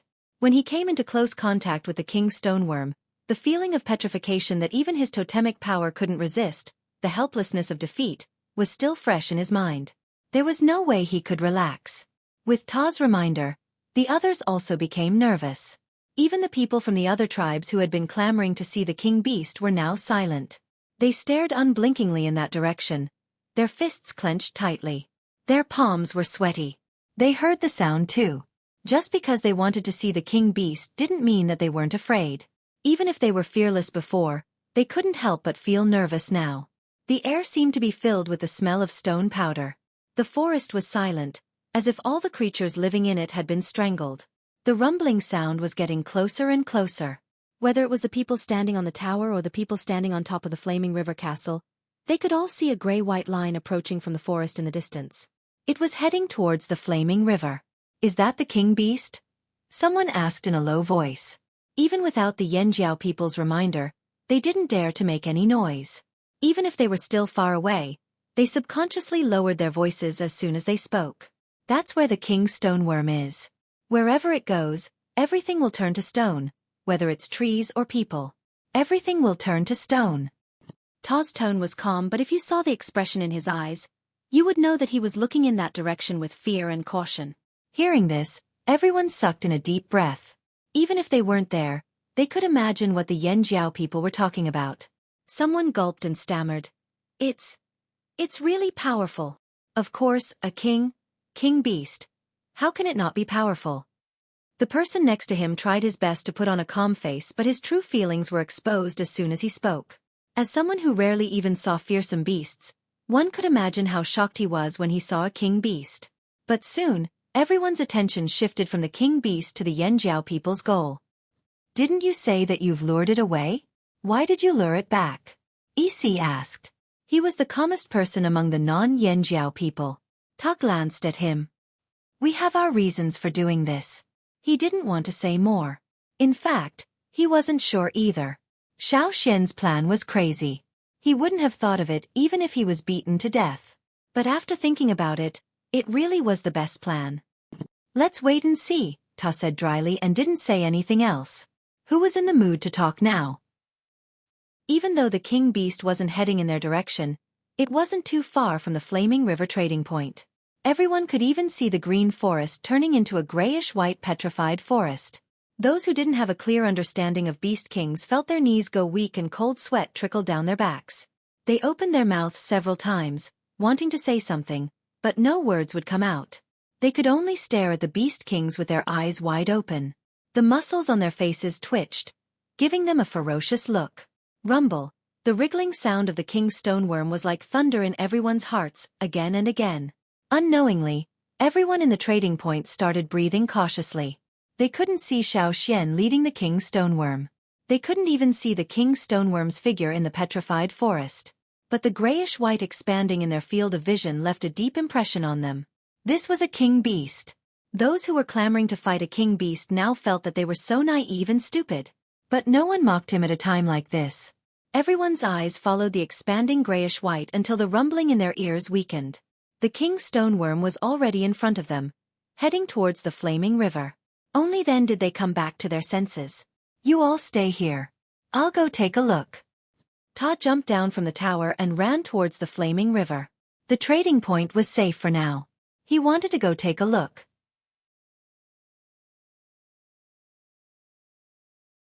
Chapter 684. Other than the people at the flaming river trading point, some of the people who were supposed to leave were also paying attention to the king's stoneworm. Among the first batch of people to leave, how many of them actually wanted to leave instead of hiding in the dark and waiting for an opportunity to rob the trading point? The Yanjiao people had a lot of good stuff and they were jealous. Usually, they were afraid of the Yanjiao people's strength so they didn't dare to make a move. But now, wasn't this the perfect opportunity? If they didn't make good use of this opportunity, they would be letting themselves down. Although it was dangerous, it was necessary to take risks if they wanted to reap greater rewards. However, they didn't expect things to develop so differently from what they had expected. Until now, they still hadn't made a move. Even the teams that were far away from the flaming river trading point still sent people to keep an eye on the movements around the trading point. Hence, although they were slower to find out what was going on around the trading point and the flaming river, they still had a rough idea. At this moment, Xueqi didn't have time to care about other people's feelings. He only had his eyes on the king's stoneworm behind him to make sure it was still following him. After passing through the forest, the flaming river was just ahead. Perhaps they had sensed the king beast's presence. The piranhas that used to be active in the river were all avoiding them. Without stopping, Xueqi took a deep breath and whistled. Cha-Cha, who had been following him in the air, flapped its wings and dived down. Xueqi grabbed Cha-Cha's claw with one hand and was brought to the top of the flaming river. This was the most important part of the plan. The king's stoneworm's actions were the key to their success. In the forest, Gigu and the rest were getting more and more nervous. They didn't even dare to breathe loudly as they prayed in their hearts. Ancestors, please protect us. This was not the small river from before. The flaming river was a few hundred meters wide and close to 1,000 meters wide. How was the king's stoneworm going to cross such a huge river? Actually, according to Xueqi's plan, there was an ideal situation and a less ideal one. Of course, even if things didn't go as planned, as long as the king's stoneworm could cross the river, it would be good enough. The method of crossing the river was secondary. Their safety was more important. Did he come directly from the bottom of the river? Or should they go deeper into the river? Xueqi grabbed Cha-Cha's claw and looked at the king's stoneworm that had stopped at the shore. Come here. Come here quickly. Head this way. Xueqi shouted in his heart. In the sea of consciousness, the light shield that enveloped Yanjiao's totem flames grew brighter and brighter. The king's stoneworm that had stopped by the shore lifted its upper body, as if it wanted to see what was in front of it clearly. Those who were hiding in the forest could see the king's stoneworm's head clearly. Only half of its body was visible, but it was already taller than the tallest tree in the area. No one could ignore it. To the king's stoneworm, when everything around it was unfamiliar, it would naturally choose to follow a fire seed source that was close to it. However, the river in front of it made it pause for a moment. However, it only paused for a moment. As the river surface closest to it turned grayish-white, the front half of its body that had been raised up lay down again. On the surface of the river, where the front half of the king stoneworm's body touched, the river water had turned into a grayish-white stone ground. Even the ripples on the water were very clear, retaining the shape they had when they were blown by the wind. However, as the king stoneworm wriggled forward, the ripples no longer remained. Instead, they were replaced by the signature marks of the king stoneworm. Crack, crack, crack. The petrified water surface was still spreading rapidly. The king stoneworm was like a petrified projectile. The water around it had turned into stone. However, compared to the large-scale petrification in the forest, the petrification on the water surface was more concentrated. It was only under the king stoneworm's body and the areas around it. At this moment, the king stoneworm's entire body was above the flaming river. Xueqi took a deep breath. He was excited. Things were going according to his plan. It was the most perfect route. The king stoneworm did not sink to the bottom of the river. It did not burrow underground. Instead, it continued to travel on the river. Nothing could stop it. Nothing. Even if it was a river that was hundreds of thousands of meters wide. Something that people thought was impossible was happening because of the wriggling of the beast king. This was the power of a king stoneworm. It was worthy of the title king. As the king stoneworm continued to move forward, Xueqi had Cha-Cha bring him to the other side of the river. They controlled their speed and direction. They did not deviate from the route, nor did they go too far or too close. They maintained the most suitable position and flew forward. This was only the beginning. A long, straight bridge appeared in front of everyone's eyes. As the enormous body moved forward, it gradually extended forward. In the air, Wu He, who had been watching the scene, was so shocked that he almost fell off his long-winged bird. He, so that was it. To think that he actually had such a plan. They were using a king stoneworm as a laborer. How did they think of this? What a bunch of lunatics. Wu He wasn't the only one who was stunned. The people from the other tribes were also stunned. Even Duo Kong and the others who were leading the team to help were stunned. They wanted to rub their eyes and pat their heads to see if they were hallucinating because they were too nervous and tired. Although they knew what Xueqi was planning, they did not expect this to happen. As the king stoneworm wriggled, a stone bridge that extended from one side of the river to the other appeared above the vast flaming river. It could even turn water into stone. At the same time, some people were wondering how such a cumbersome king stoneworm could travel on the water as if it was flat ground. Even if it could turn water into stone, the stone it formed might not be able to support its heavy body. Could it be that the stone had reached the bottom of the river and was forming a stone bridge that cut off the flaming river? No, that was impossible. The flaming river looked very deep. How could it be cut off so easily? The water did not look like it was cut off either. Then, was this bridge floating on the water? Otherwise, how could it support such a huge king stoneworm? But how could a stone float on the water? It went against common sense, and no one could understand it no matter how hard they thought about it. While they were shocked by the scene on the river, they were also confused to the point of going crazy. Unimaginable. They thought that the Yanjiao people would lure the king stoneworm to another place because of its threat, but they were surprised to find that they had lured the king stoneworm back to the flaming river. Only now did they understand what the flaming horns were planning to do. The flaming horns were truly unfathomable. If the Yanjiao people knew what the others were thinking about them, they would cry out that it was all the first elder's idea. They were just carrying it out. They were just as shocked as the others.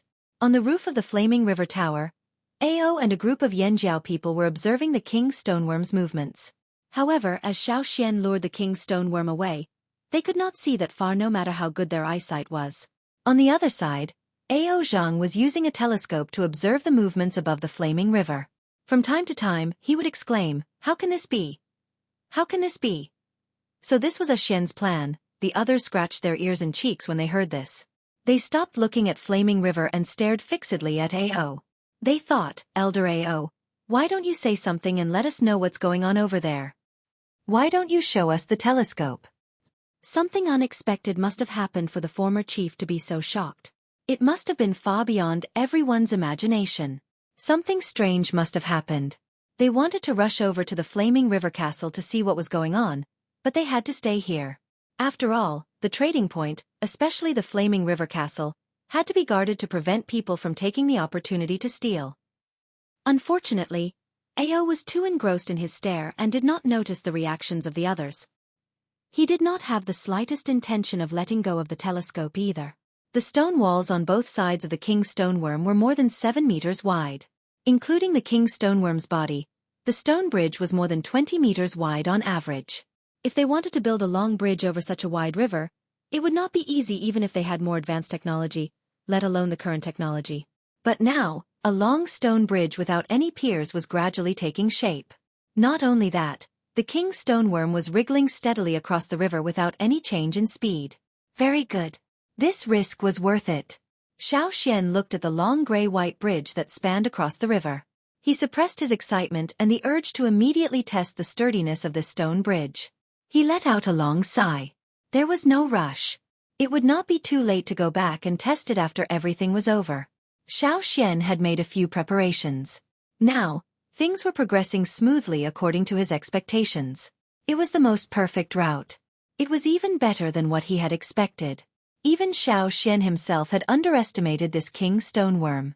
Although it was a little slow, there was no doubt about the king stoneworm's valiant ability.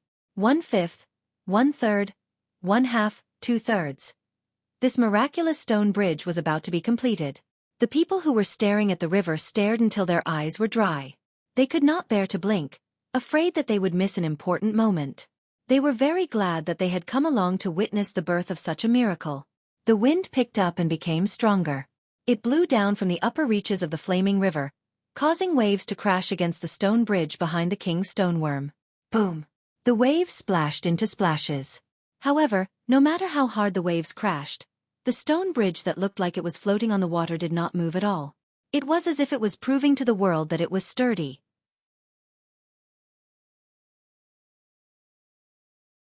Chapter 685. Yanjiao's people were also paying attention to the situation. Many of the patrols were hiding nearby. According to Gigu's message, they had to maintain a safe distance from the king's stoneworm. If they got too close, there was a risk of being petrified. Everyone breathed softly and tried their best to hide their presence. Before they received orders, they only needed to stay here and watch. They were not allowed to make any moves or expose themselves too early. They would wait and see. On the other side, Xueqi had already been brought to the riverbank by Cha-Cha. After landing, he saw the king's stoneworm following closely behind him. He didn't stay for long and ran towards the forest. The king's stoneworm finally reached the riverbank. It paused for a moment, then started to follow Xueqi again. The long bridge that crossed the flaming river extended all the way to the riverbank and connected with the king's stoneworm's wriggling trail. A large area of the riverbank had turned gray. After reaching the riverbank, the king's stoneworm returned to its original state. It rumbled again. It didn't look back at the long bridge behind it. It didn't care about its shocking actions. Perhaps, it wasn't anything special to it. It just continued to follow Xueqi. The Yanjiao patrols hiding in the forest watched the king's stoneworm leave with Xueqi. After they were far away, they let out a long sigh. They were also shocked by what they saw on the river. It left. Yes, it left with the first elder. It probably won't turn back. What's that on the river? What did the king's stoneworm make? That should be called a bridge? I heard the first elder mention it before, but he said that his abilities were limited so he couldn't build it, someone said. So the bridge is built now? Is that it? Another person pointed at the gray bridge on the flaming river. Should be. Why don't we go take a look? Let's not. We'll wait for the first elder and the others to come back. Wei stopped the person who wanted to go over. Hey boss, look over there. Someone's coming. The person behind Wei shouted towards the opposite shore. Wei looked over. There were indeed people on the other side of the flaming river, who had stepped onto the gray bridge. I think it's Leader Duo Kong. Oh, and Leader Ta. Elder Zheng Luo and Chief are here too. On the other side of the flaming river, Duo Kong brought his men to the side of the newly formed gray bridge. Gigu, Zhang Luo, and Ta, who came from the flaming river trading point, all came to the side of the bridge. Because the king's stoneworm paused here before crossing the river, the area of petrification at this end of the bridge was larger than at other places. Gigu stepped on the petrified grass under his feet. The petrified grass here was slightly harder than the ones in the forest. When he stepped on the petrified grass in the forest, he could still hear cracking sounds. But here, he couldn't break the grass without using some force. Let's go take a look? Zheng Luo suggested. Give it a try. Tower was also looking forward to it. Let's give it a try. As the current leader, Gigu led the way and stepped onto the stone bridge. If the king stoneworm could walk on it steadily, all of them added together wouldn't be as heavy as the king stoneworm. Logically speaking, they should be fine too. Gigu, Zhang Luo, Duo Kong and Ta stepped onto the new bridge. Behind them, Duo Kang's team of Yanjiao warriors followed. To them, this was a new experience. After Gigu stepped on it, he stepped on it with some force. The hard stone surface under his feet made him feel more at ease. It was very hard and firm. As expected, a place that could withstand the king stoneworm's weight wouldn't collapse so easily. After the first step, the second and third steps were even faster. They were nervous at the beginning, but after walking for more than 10 meters, their steps became more relaxed. They could walk. They could really walk on water. Those who stepped onto the stone bridge felt the firm ground under their feet and the waves on both sides of the bridge. They took deep breaths. The waves splashed against the stone bridge and splashed onto their bodies. The layer of stone powder that covered their bodies from following the stoneworm was washed away by the water. The stone powder was from the dust caused by the king stoneworm's movements. It wasn't from the stoneworm's body, so when it was washed away by the water, it mixed together. Everyone who stepped onto the bridge had grayish-white stains on their faces and bodies. They looked very haggard, but at this time, no one cared about that. They just wiped their faces and couldn't help but smile. With a long bridge here, it would be more convenient for Yanjiao. After all, ships weren't everything, and they didn't have as many giant mountain eagles as the Hui tribe. Even if they did, it would still be inconvenient. However, if there was a long bridge that spanned across the two shores, then everything would be much simpler. If they wanted to transport goods between the Flaming River Trading Point and the Flaming Horn headquarters, they could do so at any time, rain or shine. In the future, when they controlled both sides of the Flaming River, even tribesmen who couldn't follow them on the ships could travel between the two sides easily. This bridge connected the two sides of the Flaming River. Yanjiao's group of about 30 people attracted the attention of hundreds of pairs of eyes. Wu He, who was in the sky, and the people from the other tribes who were hiding in the forest behind them, as well as the people from the headquarters on the other side of the bridge, were all staring at their movements. They craned their necks to watch them walk from one end of the bridge to the other side step by step. They really can walk across. A tribesman who was sent by an expedition team to scout the situation stared at the back of the group on the stone bridge. His voice was full of surprise. I want to walk across too, but that's Yanjiao territory. Another person hiding behind a tree stared at Gigu's group. Some of the braver ones came out of the forest and walked to the side of the stone bridge. However, they didn't dare to step on it directly. From their point of view, since the Yanjiao made this place, it definitely belonged to the Yanjiao people. Without the Yanjiao's permission, it would be considered trespassing and provocation if they stepped on it. After the incident with the king beast, they were even more wary of the Yanjiao people, so it was better to be cautious. However, looking at the stone bridge in front of them, their hearts itched unbearably. Someone quickly went over and stepped on it. Then, like the wind, they ran into the forest and hid. It could be considered a personal experience, and they were addicted to it. The others watched the figure disappear into the forest like the wind, then looked at the bridge not far away. They gritted their teeth, took 2 big steps forward, stepped on the bridge, then quickly retreated and ran away. In the sky, Wu He, who was sitting on his long-winged bird, watched the Yanjiao people successfully walk from one end of the bridge to the other. He secretly decided that when he saw the other Changles, he would brag about it. It wasn't easy to witness the birth of such a miracle. Luckily, he was brave enough at the crucial moment. Otherwise, if he left just like that and heard about it from others, he would definitely regret it. Regardless of how the others felt, Xiaoxian continued to lead the king stoneworm into the forest. The king stoneworm wouldn't discuss when to rest with Xiaoxian. As long as it continued to follow behind, Xiaoxian couldn't stop. He kept running towards the king stoneworm's nest.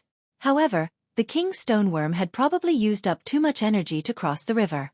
When it reached the bank, it slowed down quite a bit. To it, wriggling on the ground was more difficult than underground. Stoneworms ate rocks. Xiaoxian wasn't sure what the king stoneworm ate. Whether it ate rocks, soil, or the unknown stones deep underground, it was all underground. It was used to wriggling underground, so of course it was very uncomfortable on the ground. Therefore, not long after it reached the bank, the king stoneworm burrowed into the ground. Of course, it still followed Xiaoxian. It didn't burrow into the ground, but kept a distance from the surface. This allowed it to wriggle underground and sense Xiaoxian's presence. It followed closely behind Xiaoxian. Perhaps it had used up a lot of energy to cross the river, and with the 2 days of running, the area of petrification had narrowed. After the king stoneworm burrowed into the ground, the vegetation on the ground wasn't petrified. However, if a layer of grass was removed, the petrified soil would gradually be revealed. Xiaoxian could sense the king stoneworm's location. He didn't stop. As he brought the king stoneworm back into the forest, his plan was almost complete. This was a very good sign. Even if the vegetation on the ground wasn't petrified, the king stoneworm's aura was still very intimidating to the various beasts in the forest. Sensing the king stoneworm's approach, the fearsome beasts hurriedly avoided it. This made it much easier for Xiaoxian to move forward. Without any disturbance from the fearsome beasts, Xiaoxian smoothly made his way to his destination. It wasn't a short journey, and when he crossed the river, the sun was already setting. When the sun set and night arrived, Xiaoxian was still some distance away from the king stoneworm's nest. He had to rush through the night. Fortunately, he had special vision at night so he could maintain his speed in the forest at night. When a hunting team entered the forest, they would consider the distribution of fearsome beasts and members to decide whether to go in a straight line or take a detour. But now, Xiaoxian was alone, with a king beast following behind him. In this forest that Xiaoxian was familiar with, no fearsome beast would have the mind to attack Xiaoxian when a king beast approached. Therefore, Xiaoxian boldly ran through the shortest distance. The night passed, and when the dark sky began to brighten, Xiaoxian finally saw the tall mountain. Probably sensing a familiar scent, the king stoneworm behind Xiaoxian suddenly sped up. It was so excited that it couldn't control its strength. A large patch of grayish-white appeared on the ground and expanded rapidly. The king stoneworm didn't break out of the ground. It was still underground. Not only did it not come out, it even burrowed deeper into the ground. Xiaoxian could sense that the king stoneworm was far away. The grayish-white patch on the ground stopped expanding. Xiaoxian also concealed his aura. He had done what he needed to do. Roar, roar, squeak. In the mountain ahead, the cries of various beasts could be heard. The beasts that entered the mountain while the king stoneworm was away were greatly frightened. They scrambled to get out of the cave. The king of the mountain had returned. How could they have the courage to stay in the mountain?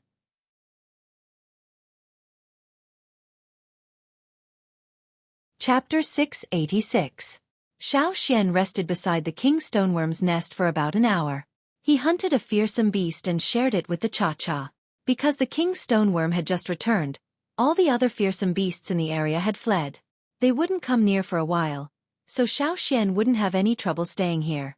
Not long after the king stoneworm entered the mountain, the commotion died down and everything calmed down. The king stoneworm didn't come out of the mountain again. Xiaoxian could sense that the king stoneworm was at the bottom of the mountain. It seemed to be in a good mood too. Although it didn't show much emotion, Xiaoxian could guess that it was happy to come back. Was it really lost? It had no sense of direction and couldn't figure out how to get back to the mountain. All it could do was run in a random direction, but it ended up going further and further away. How stupid! However, its strength was feared by many people and beasts.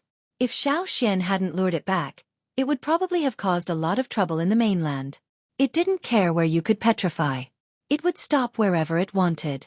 With its intelligence, it didn't think too much and didn't have any complicated thoughts. Because of this, no one could predict what it would do if it started to act recklessly. Luckily, it was all over now. The bat leader that was left at the Flaming Horn headquarters should be returning to its nest soon. Xiaoxian's heart burned with excitement when he thought about the bridge that appeared on the flaming river. That was a bridge that spanned hundreds of thousands of meters. He didn't know what the bridge was like. Could it meet his standards? The more he thought about it, the more restless Xiaoxian became. After eating the fearsome beast meat, he recovered a lot of energy. Looking at the clouds in the sky, Xiaoxian got up to extinguish the fire and clean up the traces. Then he set off. Xiaoxian met Duokong and the rest along the way. It turned out that after crossing the long bridge, Duokong had brought people to chase after Xiaoxian. He thought that if Xiaoxian needed help, they could help. He didn't expect Xiaoxian to have already settled everything. Has the king's stoneworm gone back? Duokong asked. It's gone back. It probably won't come out again unless there's another disaster, Xiaoxian said. That's good. That's great.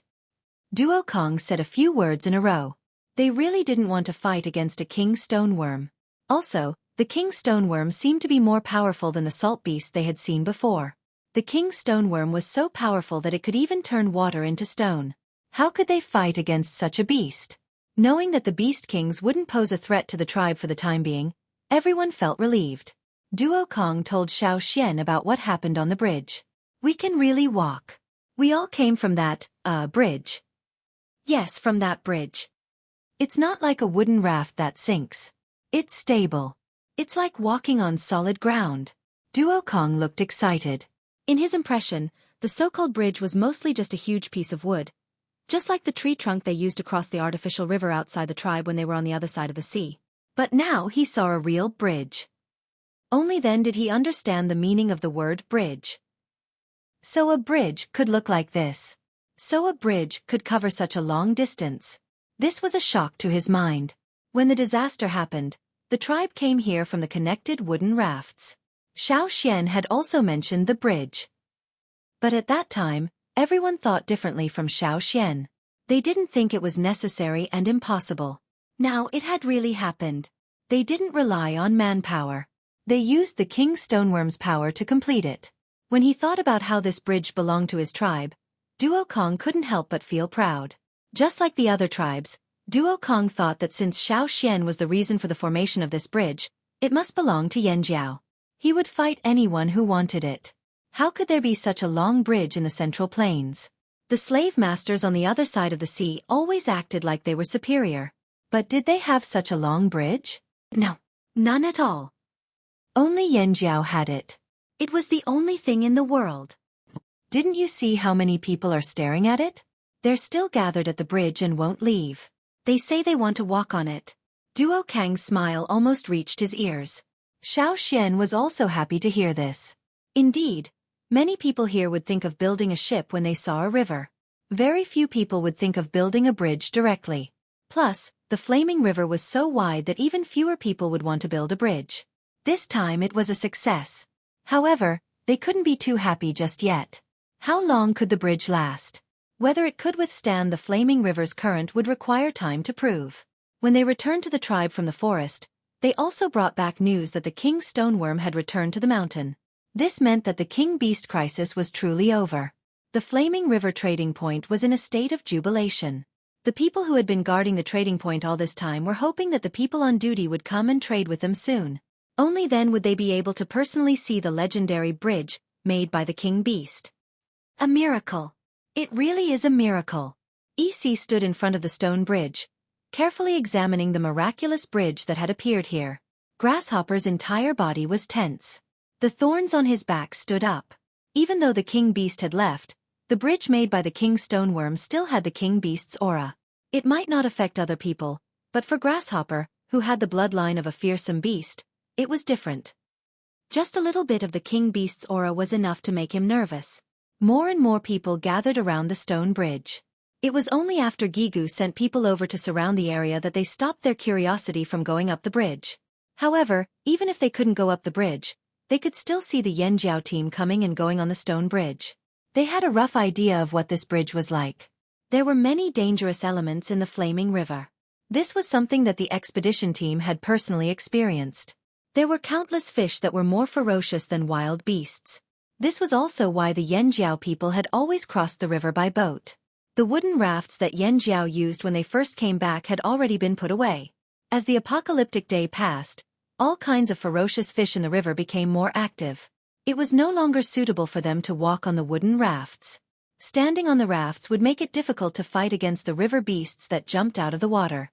But now, the formation of such a wide and long bridge could solve many problems.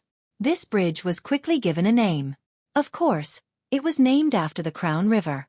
Tall stone tablets were erected at both ends of the bridge. The tablets were carved with the Yanjiao totem and the words Great Bridge of the Flaming River. The indentations on the tablets were painted with crimson-red paint. It was very eye-catching on the gray stone tablets. There were many people from other tribes who came to watch the Yanjiao people place the tablets. Even though they couldn't get close, it still didn't dampen their spirits. Flaming River. Great Bridge? Someone read out the words on the tablet. Bridge. It fits the name of the bridge very well. It's really big. A bridge that could cross the flaming river, a bridge that could withstand the wriggling of a king beast, a bridge that didn't even budge when the Yanjiao carried a huge stone tablet over. If it wasn't big, then who was? But some people thought that the word big must mean the size of the bridge. Maybe it was just a code name? Could there be a second or third bridge in the future? Someone asked in a low voice. The others didn't answer directly, but some people were thinking. As long as the king beast was still around, who could say for sure?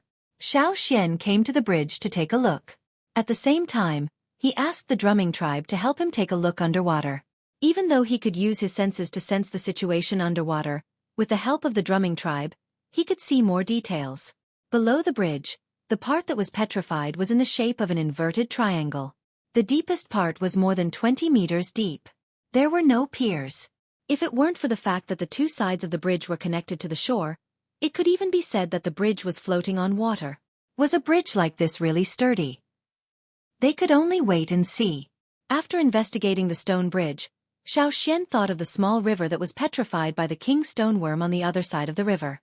Even though the flow of that river wasn't fast, when the king stoneworm petrified the water in that river, it directly cut off the flow of the river. After that, Xueqi brought the king stoneworm back and cut off the flow of the river again. That was why there were now two bridges that cut off the flow of the river. There weren't many dangerous fish in that river. At most, there were some piranhas that lived near the flaming river. However, because the king stoneworm petrified the water, there wouldn't be any fish that would come near for a while.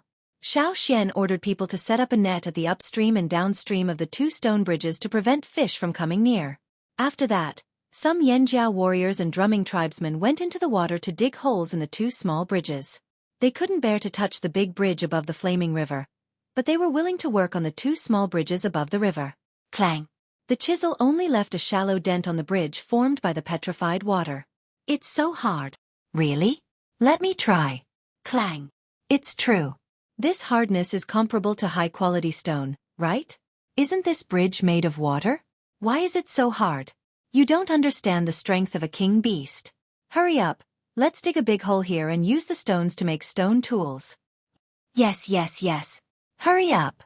Curious about the quality of the stones, the people digging the holes in the bridge worked even faster.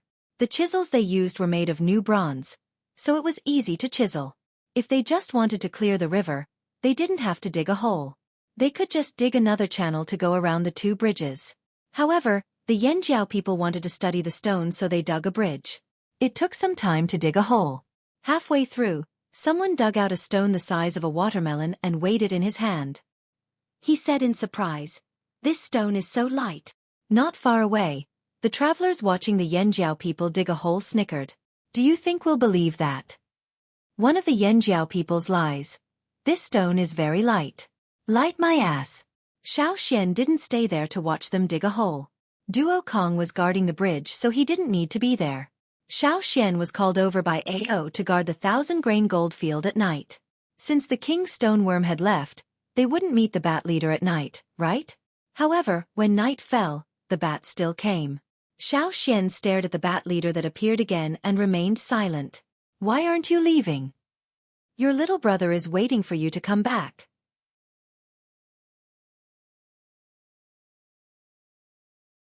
Chapter 687.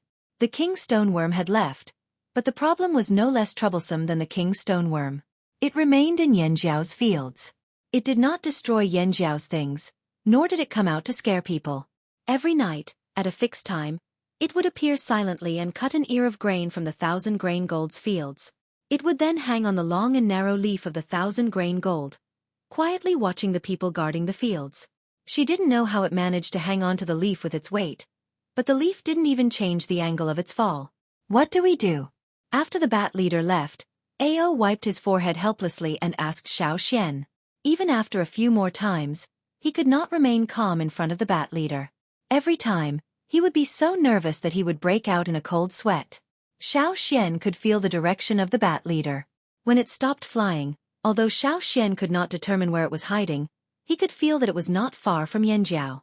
It was not going back to the Bat Mountain in the depths of the forest. The days passed, and the 1,000-grain gold in the fields gradually matured. It was not as green anymore.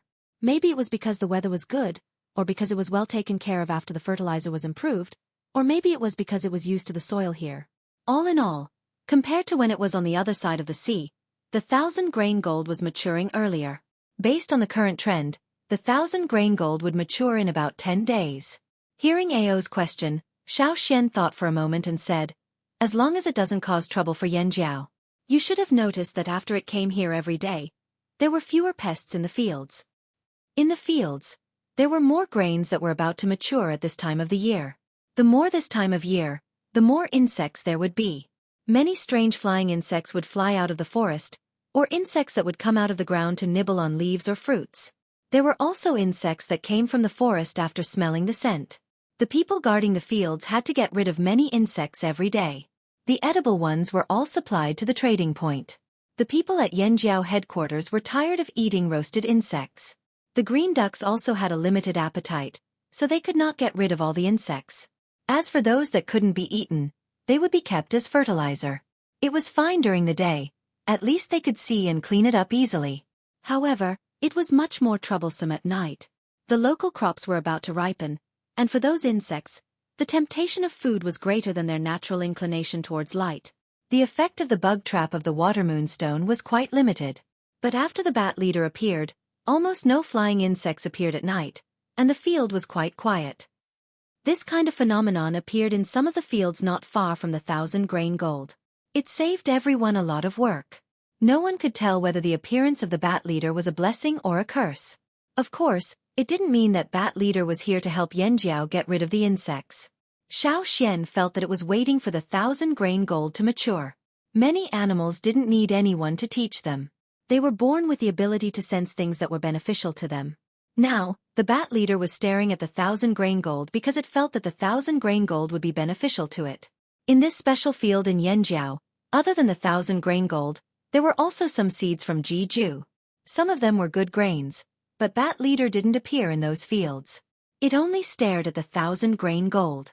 "We'll see when the 1,000-grain gold ripens," said Xian. Ao nodded. "That's all we can do. As long as the bat leader didn't cause too much trouble and didn't cause too much damage to the flaming horns, they could still afford a small portion of the 1,000-grain gold. Just treat it as a reward for the bat leader." After estimating the ripening time of the 1,000-grain gold, the tribe had already started planning for the harvest. When they were at the other side of the sea, the harvest of the 1,000-grain gold was very lively. Now, there were more 1,000-grain gold planted in the headquarters. The scale of the operation was also larger, so they had to plan carefully. Although the other fields weren't as crazy as the 1,000-grain gold, they still had to consider. Harvesting from the fields and the flaming river bridge kept Xian so busy that he didn't have time to continue studying the monster in the secret underground room of the flaming river castle. After the King's Stoneworm's crisis was resolved, the flaming river trading point didn't calm down. Instead, it became even more lively. From the beginning to the end of the incident, it didn't take long. At the very least, it didn't involve the trading point for long. The teams that left in a hurry didn't go far at all. Some people just found a place to rest and wait for news after they left. No one expected that instead of the flaming river trading point being destroyed, they would receive news of a miracle on the water. At that time, the king beast suddenly charged out of the ground and turned the surrounding forest into stone. Many people died. They all turned into stone. At that time, the king beast went straight for the flaming river trading point. Yanjiao's chief was there too. He brought his people to meet the king beast. After that, he talked about how he witnessed the battle. The people who went to investigate came back and vividly described the situation at that time. The others in the group were stunned when they heard it, and then they began to shout. The person who told the story stood on a large rock with one hand holding a knife at his waist and the other pointing upwards. "I heard Yanjiao's grand elder shout at the king beast, 'Follow me.' And then, what happened?" The others asked expectantly. "What happened?" "So the beast king left with him." The crowd immediately hissed in disbelief. That was a beast king.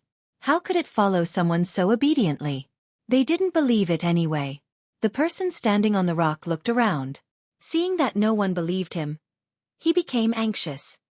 "If you don't believe me, go and take a look." Wherever the king beast went, it turned into stone. The forest outside the flaming river trading point is all turned into stone. There are traces on the ground too. Go and take a look. The path of petrification stretches from the forest to the flaming river, then crosses the flaming river and reaches the other side. Really? Someone's heart started to waver. But they couldn't imagine the situation. Why would I lie to you? Let's go, I'll take you there. The king beast is gone anyway. It's no longer a threat. I'm guessing that this is all Yan Zhao's scheme. It's all part of Yan Zhao's plan. When the team returned to the flaming river trading point and saw the petrified forest and the traces on the ground, they couldn't help but believe it. Although the rumors were exaggerated, some things were true. Many travelers who left the trading point beat their chests and stomped their feet. Why didn't they insist on staying longer at the flaming river trading point?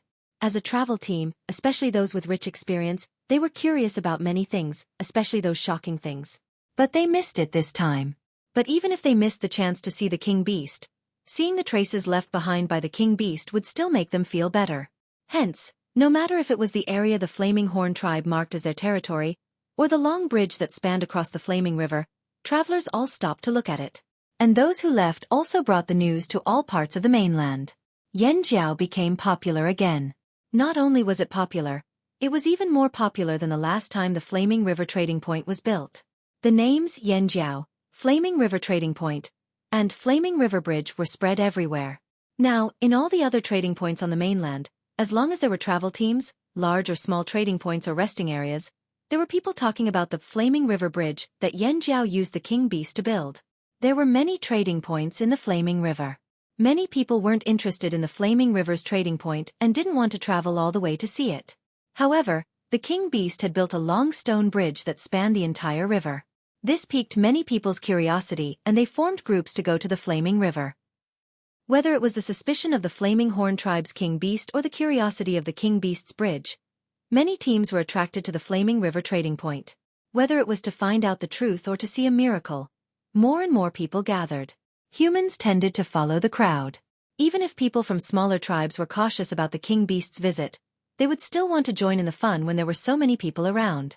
In the past, before the Flaming River trading point existed, they would spend most of their time inside their tribe or in the forest near their tribe. However, ever since they came to the Flaming River trading point, they fell in love with the lively chatter and excitement. Not to mention, they could even trade for things they wanted there. This was also why the Flaming River trading point was getting more and more lively. In the forest not far from the Flaming River trading point, 7 long-winged birds gathered together. There was a person sitting on each bird. At this moment, they were all looking at the gray stone bridge in front of them. Other than Wu He, the other 6 people were shocked.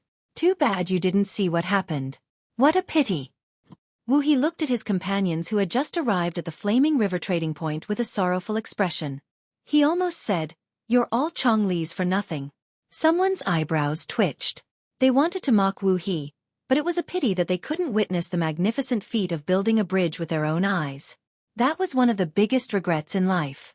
It was rare for them to be interested in something like this. Let's not talk about that. Wu He, what are you planning to do? Another person was impatient with Wu He's smug expression and urged him. They had just arrived, so there were some things they didn't know. Wu He, who had arrived earlier than them, was probably the most familiar with this place. They needed to find something else to comfort themselves with. My target isn't the trading point. Let's go to Yan Zhao's headquarters. There should be a lot of good stuff in Yan Zhao's fields at this time. Wu He smiled and rubbed his hands together. His eyes were filled with anticipation. During this period of observation, Wu He noticed that while everyone was focused on the Flaming River trading point, the Flaming River Bridge, and Yan Zhao's new land, Yan Zhao's headquarters were doing something strange. With his observation skills, he could see that Yan Zhao's headquarters were planning something else. It had nothing to do with the trading point or the Flaming River Bridge. In the end, his conclusion after a few days of observation was that there was something good in Yan Zhao's fields. Something good. The others' eyes lit up. That was right. This was the season to start harvesting. Good. We finally have something to do. No matter if there was really something good there or not, they would still go and check it out personally. They didn't want to be idle anyway. Are we going now? Let's go take a look first. Wu He patted his long-winged bird and pointed in the direction of Yan Zhao's fields. Let's go. They didn't dare to go directly to Yan Zhao's headquarters, but they could still approach the fields from the side. Yanjiao's fields were not small. Even if they were discovered by the Yanjiao people, there wouldn't be many Yanjiao people who could chase after them. But, after he gave the order, he waited for a while. The long-winged bird under him didn't move. It remained in its original position. It wasn't just Wu He. The other 6 people's long-winged birds were the same. "Let's go." Disobedient again? Wu He continued to urge them. He patted the long-winged bird. The long-winged bird made a coop sound and flew forward slowly. It flapped its wings half-heartedly, as if it was extremely unwilling. Its attitude was even worse than when they had approached the king beast. "What's wrong?" someone asked. "Coo." The long-winged bird beneath Wu He let out a cry. This caused Wu He to furrow his brows, and a few deep wrinkles appeared between his brows. There's something there that the long-winged bird is afraid of. Wu He looked at the direction they had planned to fly in. His expression was unusually serious. After the incident with the king beast, any abnormality would make him nervous. Even though they wanted to find something to play with, they still had to be cautious. "Could it be that Yanjiao's tamed eagle you mentioned before?" someone guessed. "No, it's not that." Wu He shook his head. The long-winged bird is afraid of the eagle, but not to this extent. Wu He patted the long-winged bird's neck. Some feathers were already standing up. This was a sign that the long-winged bird was very nervous. He looked at the others. They were all the same. "During your investigation, did you find out any other secrets of Yanjiao?" someone beside Wu He asked. Wu He pursed his lips. "Yanjiao's headquarters are too heavily guarded. It's different from the trading point. I've only been here for a short time. How could I have found out so much?"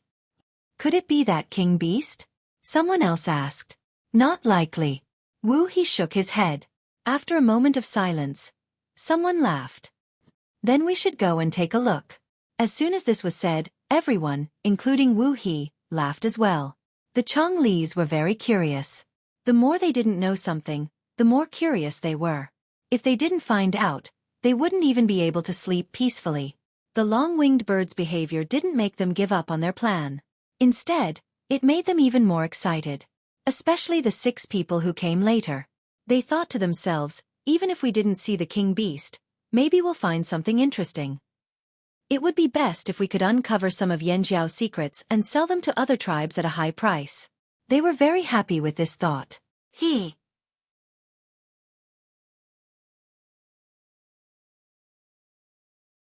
Chapter 688. Xiao didn't go to the Flaming River trading point as it was the busiest time for the harvest. Instead, he stayed at Yanjiao's headquarters, eating and sleeping in the farmhouse. Xiao knew about the spies in the sky. Yanjiao had never relaxed their aerial surveillance, but to Yanjiao, their aerial power was still too weak. Now, Yanjiao only had 2 birds that could monitor the sky. One was Gigu's snow falcon, and the other was a Cha-Cha. Because the bat leader was nearby, Cha-Cha wasn't at the headquarters. Instead, it went to the trading point. As for the headquarters, the snow falcon stayed at the core area, which was the mountain where everyone lived. In Yanjiao's headquarters, other than those 2, there was also a flock of green ducks that could fly. Not to mention whether they would listen to orders and fight, just based on their fighting ability. They were already very fat from the insects in the fields. They were no longer as weak as when they first migrated here. Their movements weren't as nimble as before. They didn't have as many giant mountain eagles as the Hui tribe, nor did they have as many tamed birds as the Feather tribe. Of course, they couldn't send their birds to attack suspicious people. Xiao ordered the people on the watchtower to use their binoculars to monitor the spies. If they made any strange movements and flew directly towards Yanjiao, they would shoot them down with their bows. If their goal was open and aboveboard, they could have used the Flaming River Bridge to come to Yanjiao's headquarters. However, they flew in so sneakily, it was obvious that they weren't good people. They were just like robbers. Within the Yanjiao tribe, there was a tense atmosphere. There was no joy from the harvest as expected. "How is it?" Xiao asked Ao, who was sweating profusely as he ran over. "It's almost done. The wanderers have already warned them to stay at home for the next 2 days. Chi and the rest who are taking care of the fields won't be coming over either. The area around the fields is under martial law." Ao took out the water bottle hanging on his waist and gulped down a few mouthfuls of water. After a busy morning, his throat was almost smoking.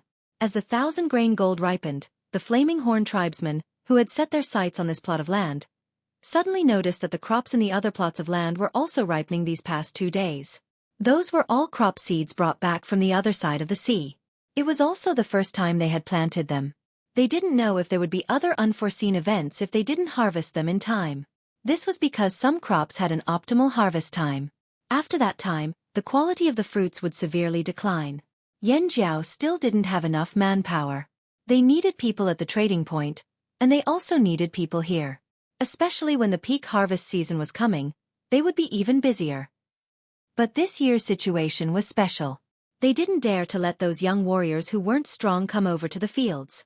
Instead, they arranged for them to stay at the edge of the fields. They found another 200 people from the drumming tribe to help with the harvest. Although the people of the drumming tribe looked fierce, they were trustworthy. They wouldn't steal when they were busy. Many people in the drumming tribe didn't have much to do during the day. Since Yanjiao needed manpower and they were willing to pay, of course they were happy. But Xueqi also told them in advance that there would be certain risks during the harvest. They might encounter some difficulties and dangers, so they had to be prepared and not panic.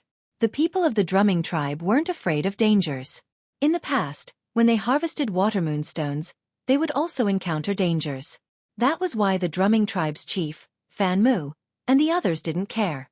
They felt that they could handle anything calmly. Of course, Yanjiao's main target was the 1,000-grain gold fields. That was what they valued the most. "Is it here yet?" Ao asked Xueqi in a low voice. The bat leader's matter wasn't made public. Ao only told the people guarding the 1,000-grain gold fields in private. Those who were sent here to guard the 1,000-grain gold fields were all trustworthy. They wouldn't say much. Xueqi knew who Ao was talking about. "It's here. It's already in Yanjiao's territory. It's in the mountains over there." Xueqi raised his hand and pointed. Ao looked over. Over there was a stone mountain where the warriors used to train. There were no plants, and it looked bare. However, there were some caves formed by natural erosion. The bat leader should be in one of the caves on the mountain over there.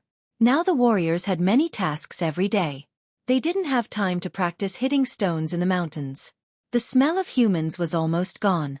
Sometimes, they could see some birds building their nests there. Now, the bat leader was on the mountain over there. As the 1,000-grain gold ripened, the bat leader didn't go far. It stayed on the mountain and walked around the fields every night. "No wonder I heard the patrolling people say there were fewer flying stone squirrels. It's because of this bat," Ao sighed. The bat leader really came. It wasn't just the flying stone squirrels. There were fewer beasts in Yanjiao's territory.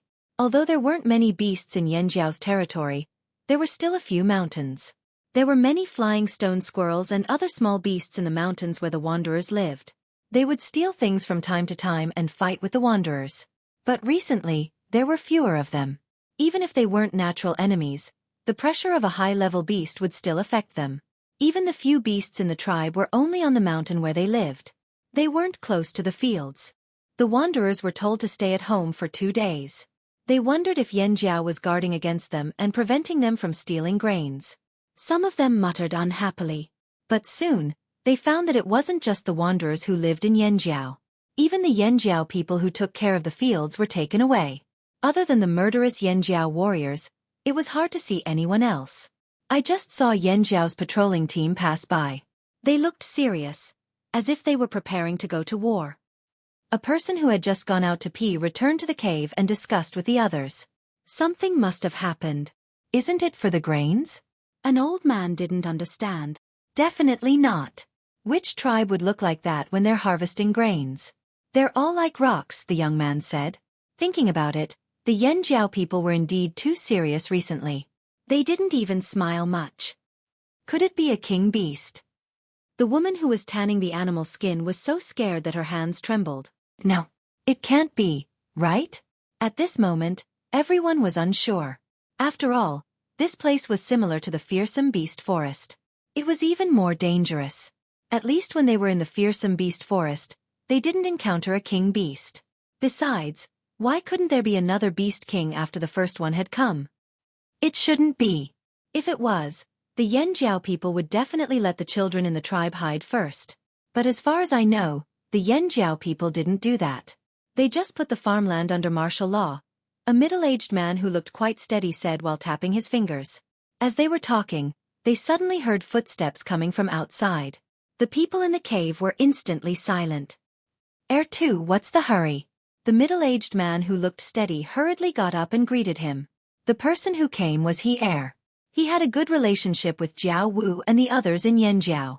After the wanderers were settled here, 3 people were assigned to take care of them. He's position was the second, so now everyone called him Heir too. He didn't waste any time talking nonsense. There was no trace of a smile on his face.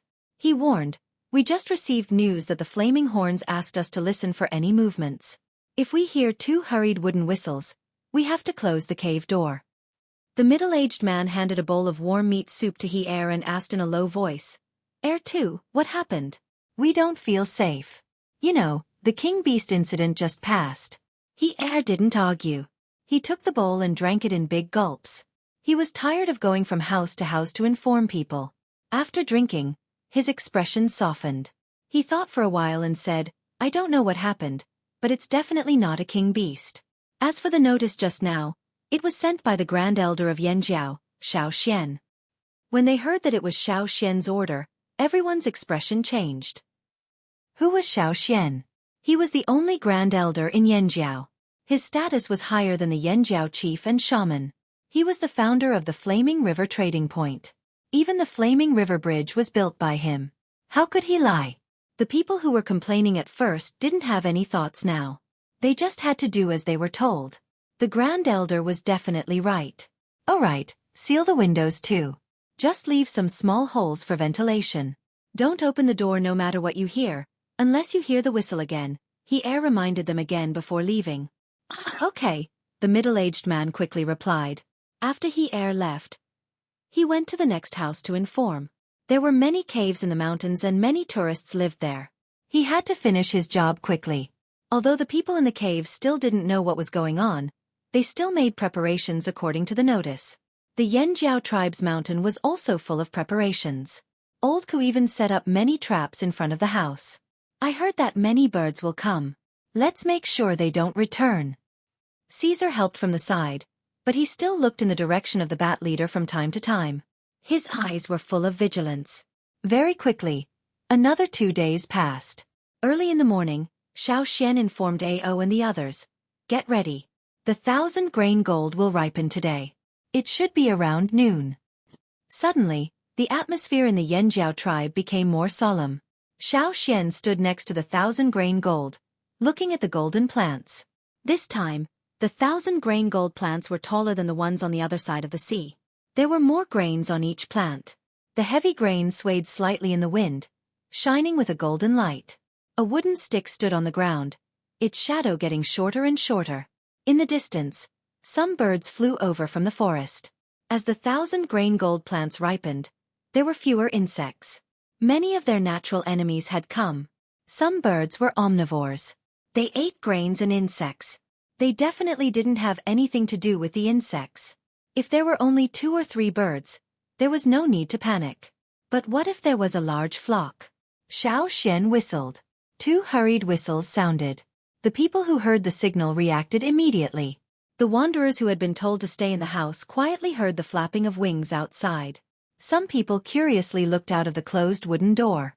Birds of all sizes were resting outside their door. From the sound of it, there were more birds around. Some people wanted to go out and catch one, but when they heard the whistle, they quickly blocked the door and closed the window. They looked out through the gap. More and more birds were landing. There were even birds fighting outside. In the sky, Wu He and the others looked down from the back of the long-winged bird. "What's happening? What's happening?" So many. Because they were flying high, they could see more clearly. In their field of vision, from the forest, flocks of birds were flying towards Yanjiao. To be exact, they were flying towards Yanjiao's farmland. Perhaps their target was the golden land that Yanjiao was guarding. The long-winged birds they enslaved were purely carnivorous, not vegetarian at all. They never ate grains, so they weren't very interested in the crops in the Flaming Horns fields. Perhaps they noticed something special about the crops in the Flaming Horns fields, but they weren't as crazy as the birds that flew here one after another. "It must be something special," someone said excitedly. His eyes were burning. I heard that some Yanjiao people once appeared in the golden grain fields outside the royal city. Ji-ju of the golden grain fields gave them some gifts, Wu He said. Wu He had asked around and learned some things that surprised him. Otherwise, he wouldn't have set Yanjiao as his first target after crossing the sea. Hearing this, the other's eyes became even more heated. Could it be that the land below was planted with the seeds from Ji-ju of the golden grain fields? Maybe it's something that was secretly planted in the golden grain fields? Good. We didn't come here in vain. Chonglu and the others couldn't help but rub their hands together. They couldn't wait to go over and sweep everything clean.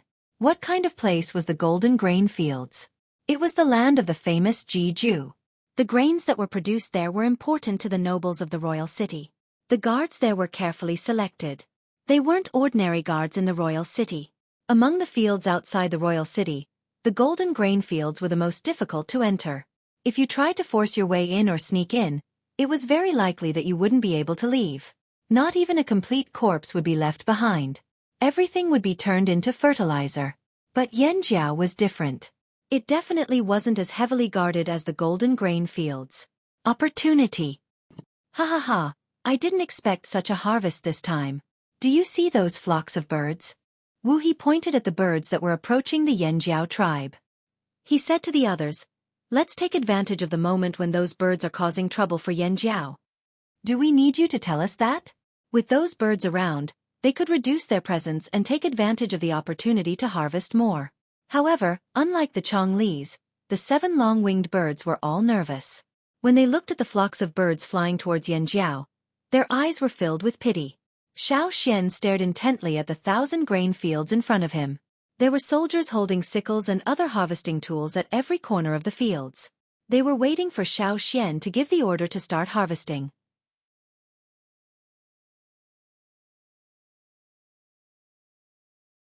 Chapter 689. The wind carried with it the fragrance of the grains. Those with a good sense of smell would notice that as time passed, the fragrance of the grains in the air grew thicker. More and more birds flew over. Some of them had already started pecking at the fields nearby, but they were quickly caught and killed by the guards. The people from the other side of the sea had experienced the harvest of the 1,000 grain gold and were already mentally prepared. But the others were different.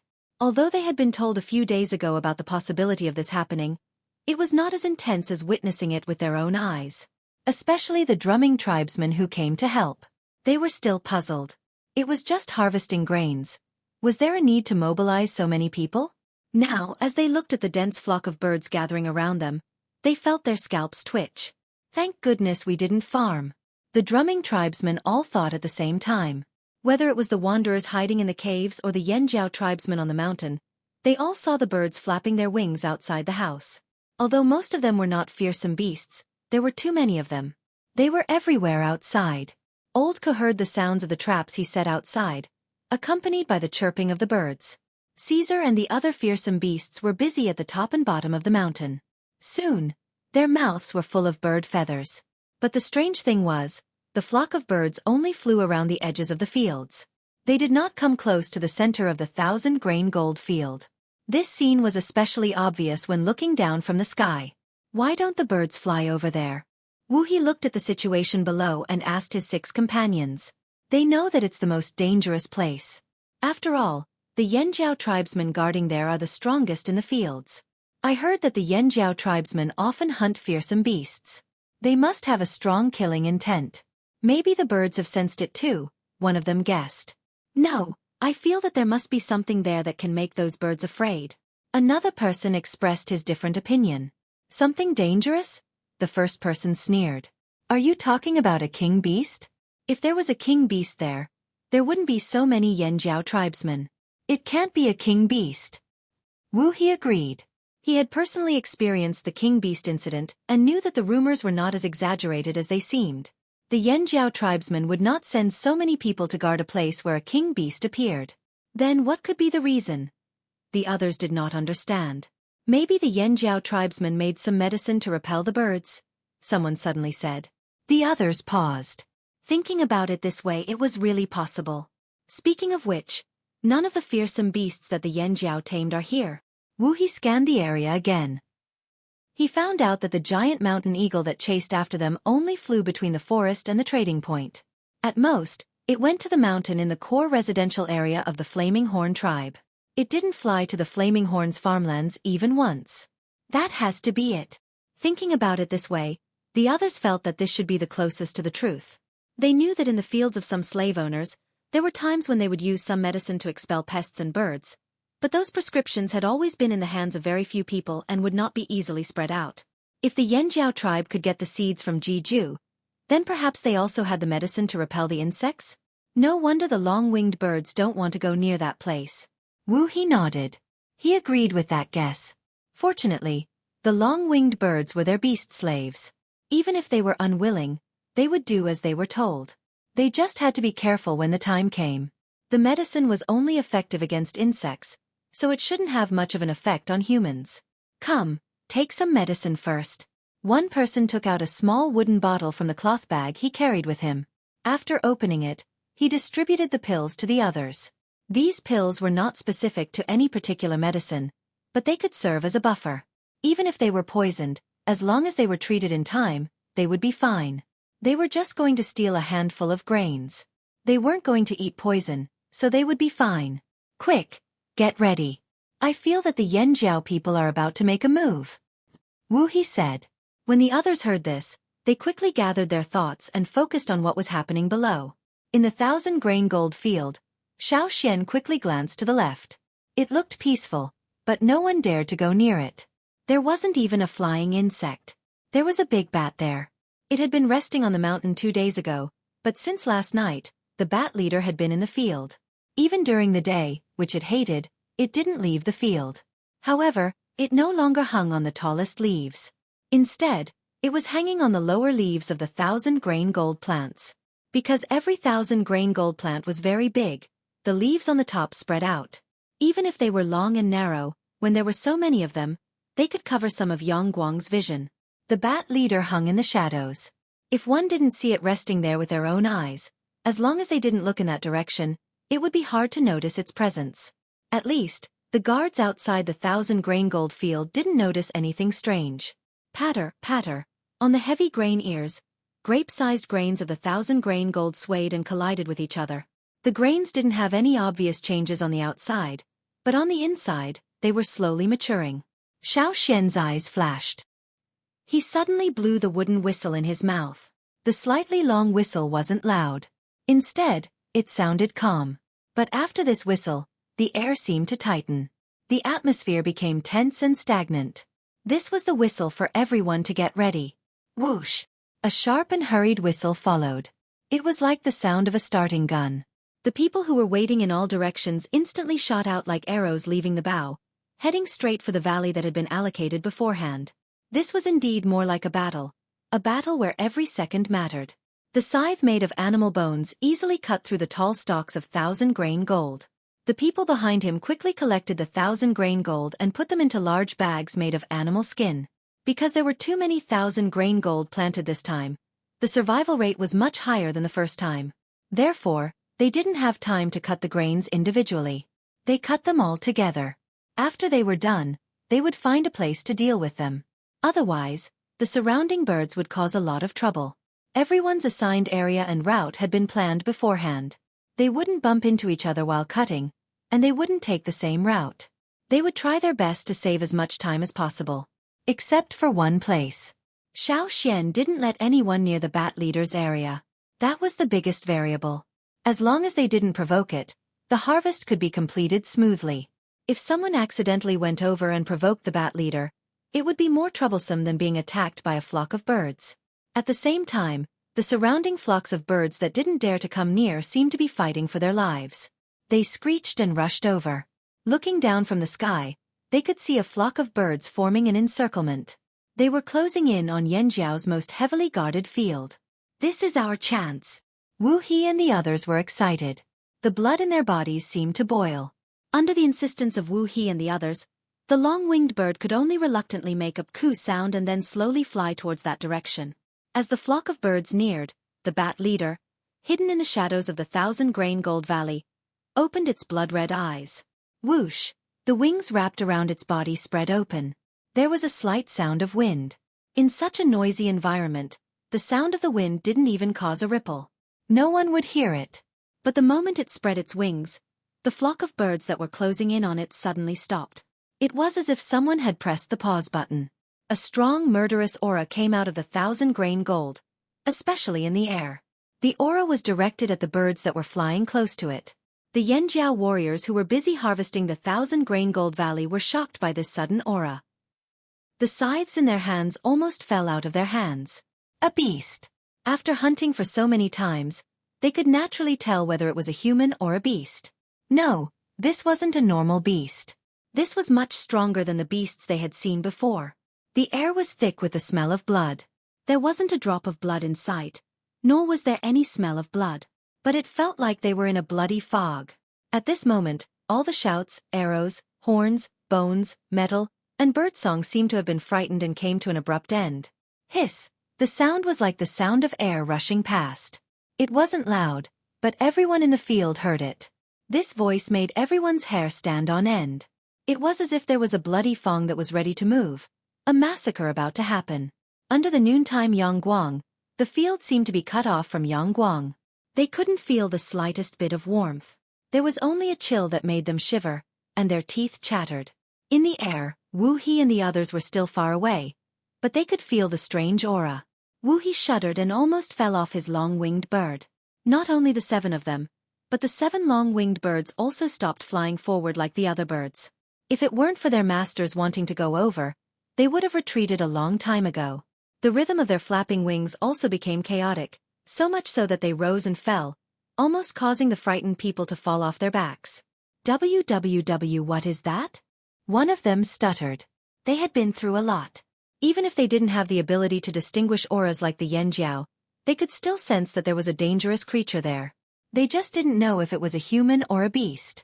"Why do I have a bad premonition?" Another person said. "What's there? A human? Or a beast? Could it really be a king beast?" "Impossible." Wu He immediately denied it. Then he said with uncertainty, "It shouldn't be. It definitely isn't the one that appeared last time. If it wasn't a king beast, then what was the source of that powerful aura? What secrets were the Yanjiao hiding?" "The Yanjiao are really cunning," someone said through gritted teeth. The others felt the same way. The Yanjiao had a lot of secrets, but they didn't dare to rashly investigate. "What do we do?" The other 6 looked to Wu He. Wu He's words sometimes made people want to beat him up, but some of his decisions were right. At times like this, they believed in Wu He's decision. Wu He solemnly looked down and said, "Continue to wait. Those birds won't give up so easily. As long as they keep moving, then what Yanjiao is hiding is definitely not a king beast. Even if there were tempting food in the area where a king beast appeared, normal beasts and ferocious beasts wouldn't dare to approach." However, the birds stopped for a moment, then began to pace back and forth, as if preparing for another attack. "No. It really isn't a king beast." The person next to Wu He was overjoyed.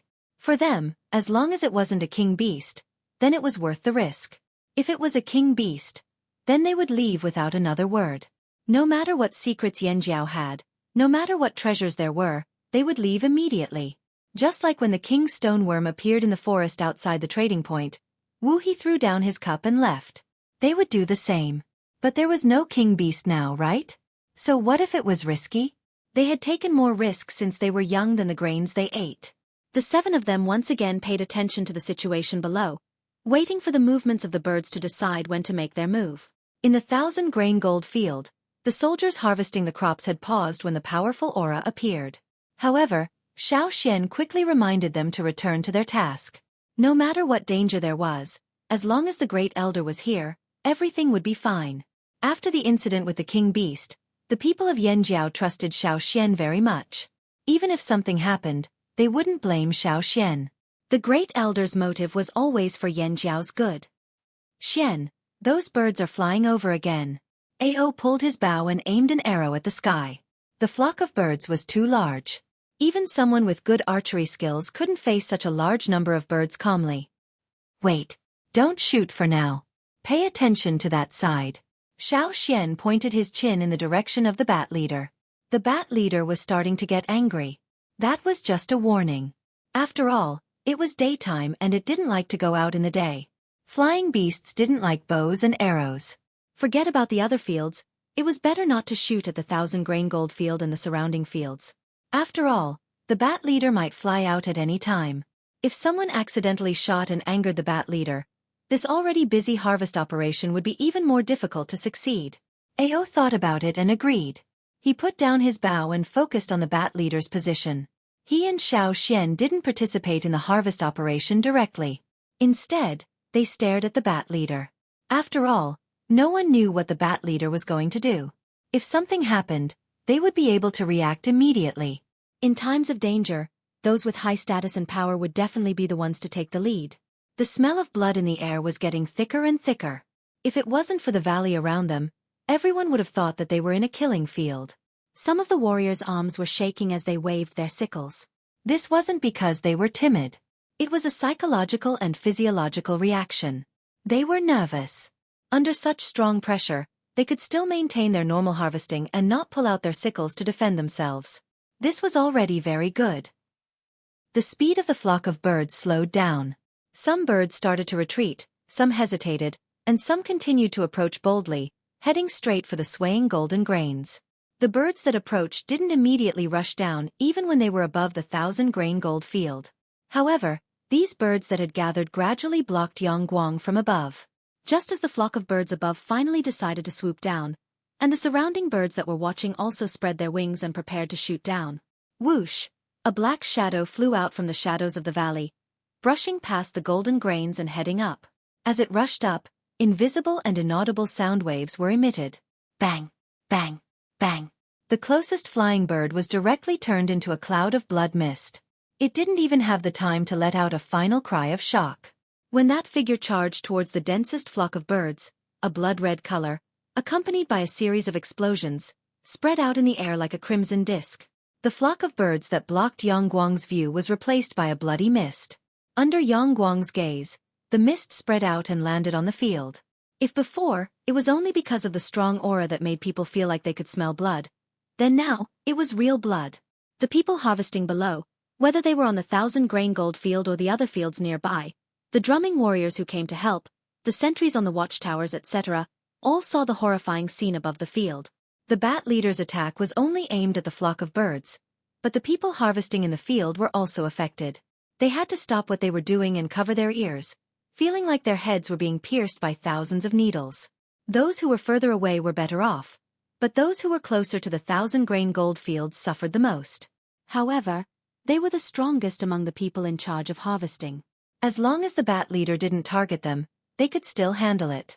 They just felt uncomfortable. Ao clenched his bow tightly and looked up. He didn't care about the bloody mist falling on the ground, only focused on the battle above. No, it couldn't be called a battle. It was a one-sided massacre. A flock of birds lured by food and an enraged half-king beast. It was obvious who was stronger. There was a heavy grain hanging from Xueqi's head. The bloody mist from above covered the grains in a layer of red. Xueqi plucked a grain and wiped away the layer of blood on it with his finger, revealing the golden shell underneath. The 1,000-grain gold shell seemed to shine even brighter. Xueqi thought back to when he first found the nutrients needed for the growth of the 1,000-grain gold. He looked at the golden grain in his hand. Perhaps the growth and ripening of the 1,000-grain gold was destined to be accompanied by blood. This was a golden light born from blood. In the sky, the explosions no longer continued, but the bat leader did not seem to intend to let go of the birds that had angered it. It still did not stop chasing them, but this time it used its sharp claws and fangs. After the bloody mist, there would always be some shredded bird corpses. Some of the bird corpses were so shriveled that there wasn't even a drop of blood left. Some of them were even incomplete. It was obvious that the bat above was very cruel. The flock of birds seemed to have been woken up and scattered in all directions. Of course, there were still some bold ones. While the bat leader was chasing other birds, they went to the 1,000-grain gold field, thinking that they could achieve their goal. Unfortunately, the Yanjiao people were already there. The harvesting continued. The people in the sky and on the ground were also busy. Wu He and the others, who had been avoiding the bat leader's attack, saw their chance to attack. The Yanjiao people and the terrifying bat didn't notice them. Chance! Go! Quick! Quick! Quick! Grab a handful before the grains are all gone. You're tuning in to the Xueqi's Martial Arts Saga YouTube channel. Don't forget to subscribe and join us on this journey to catch the most captivating stories.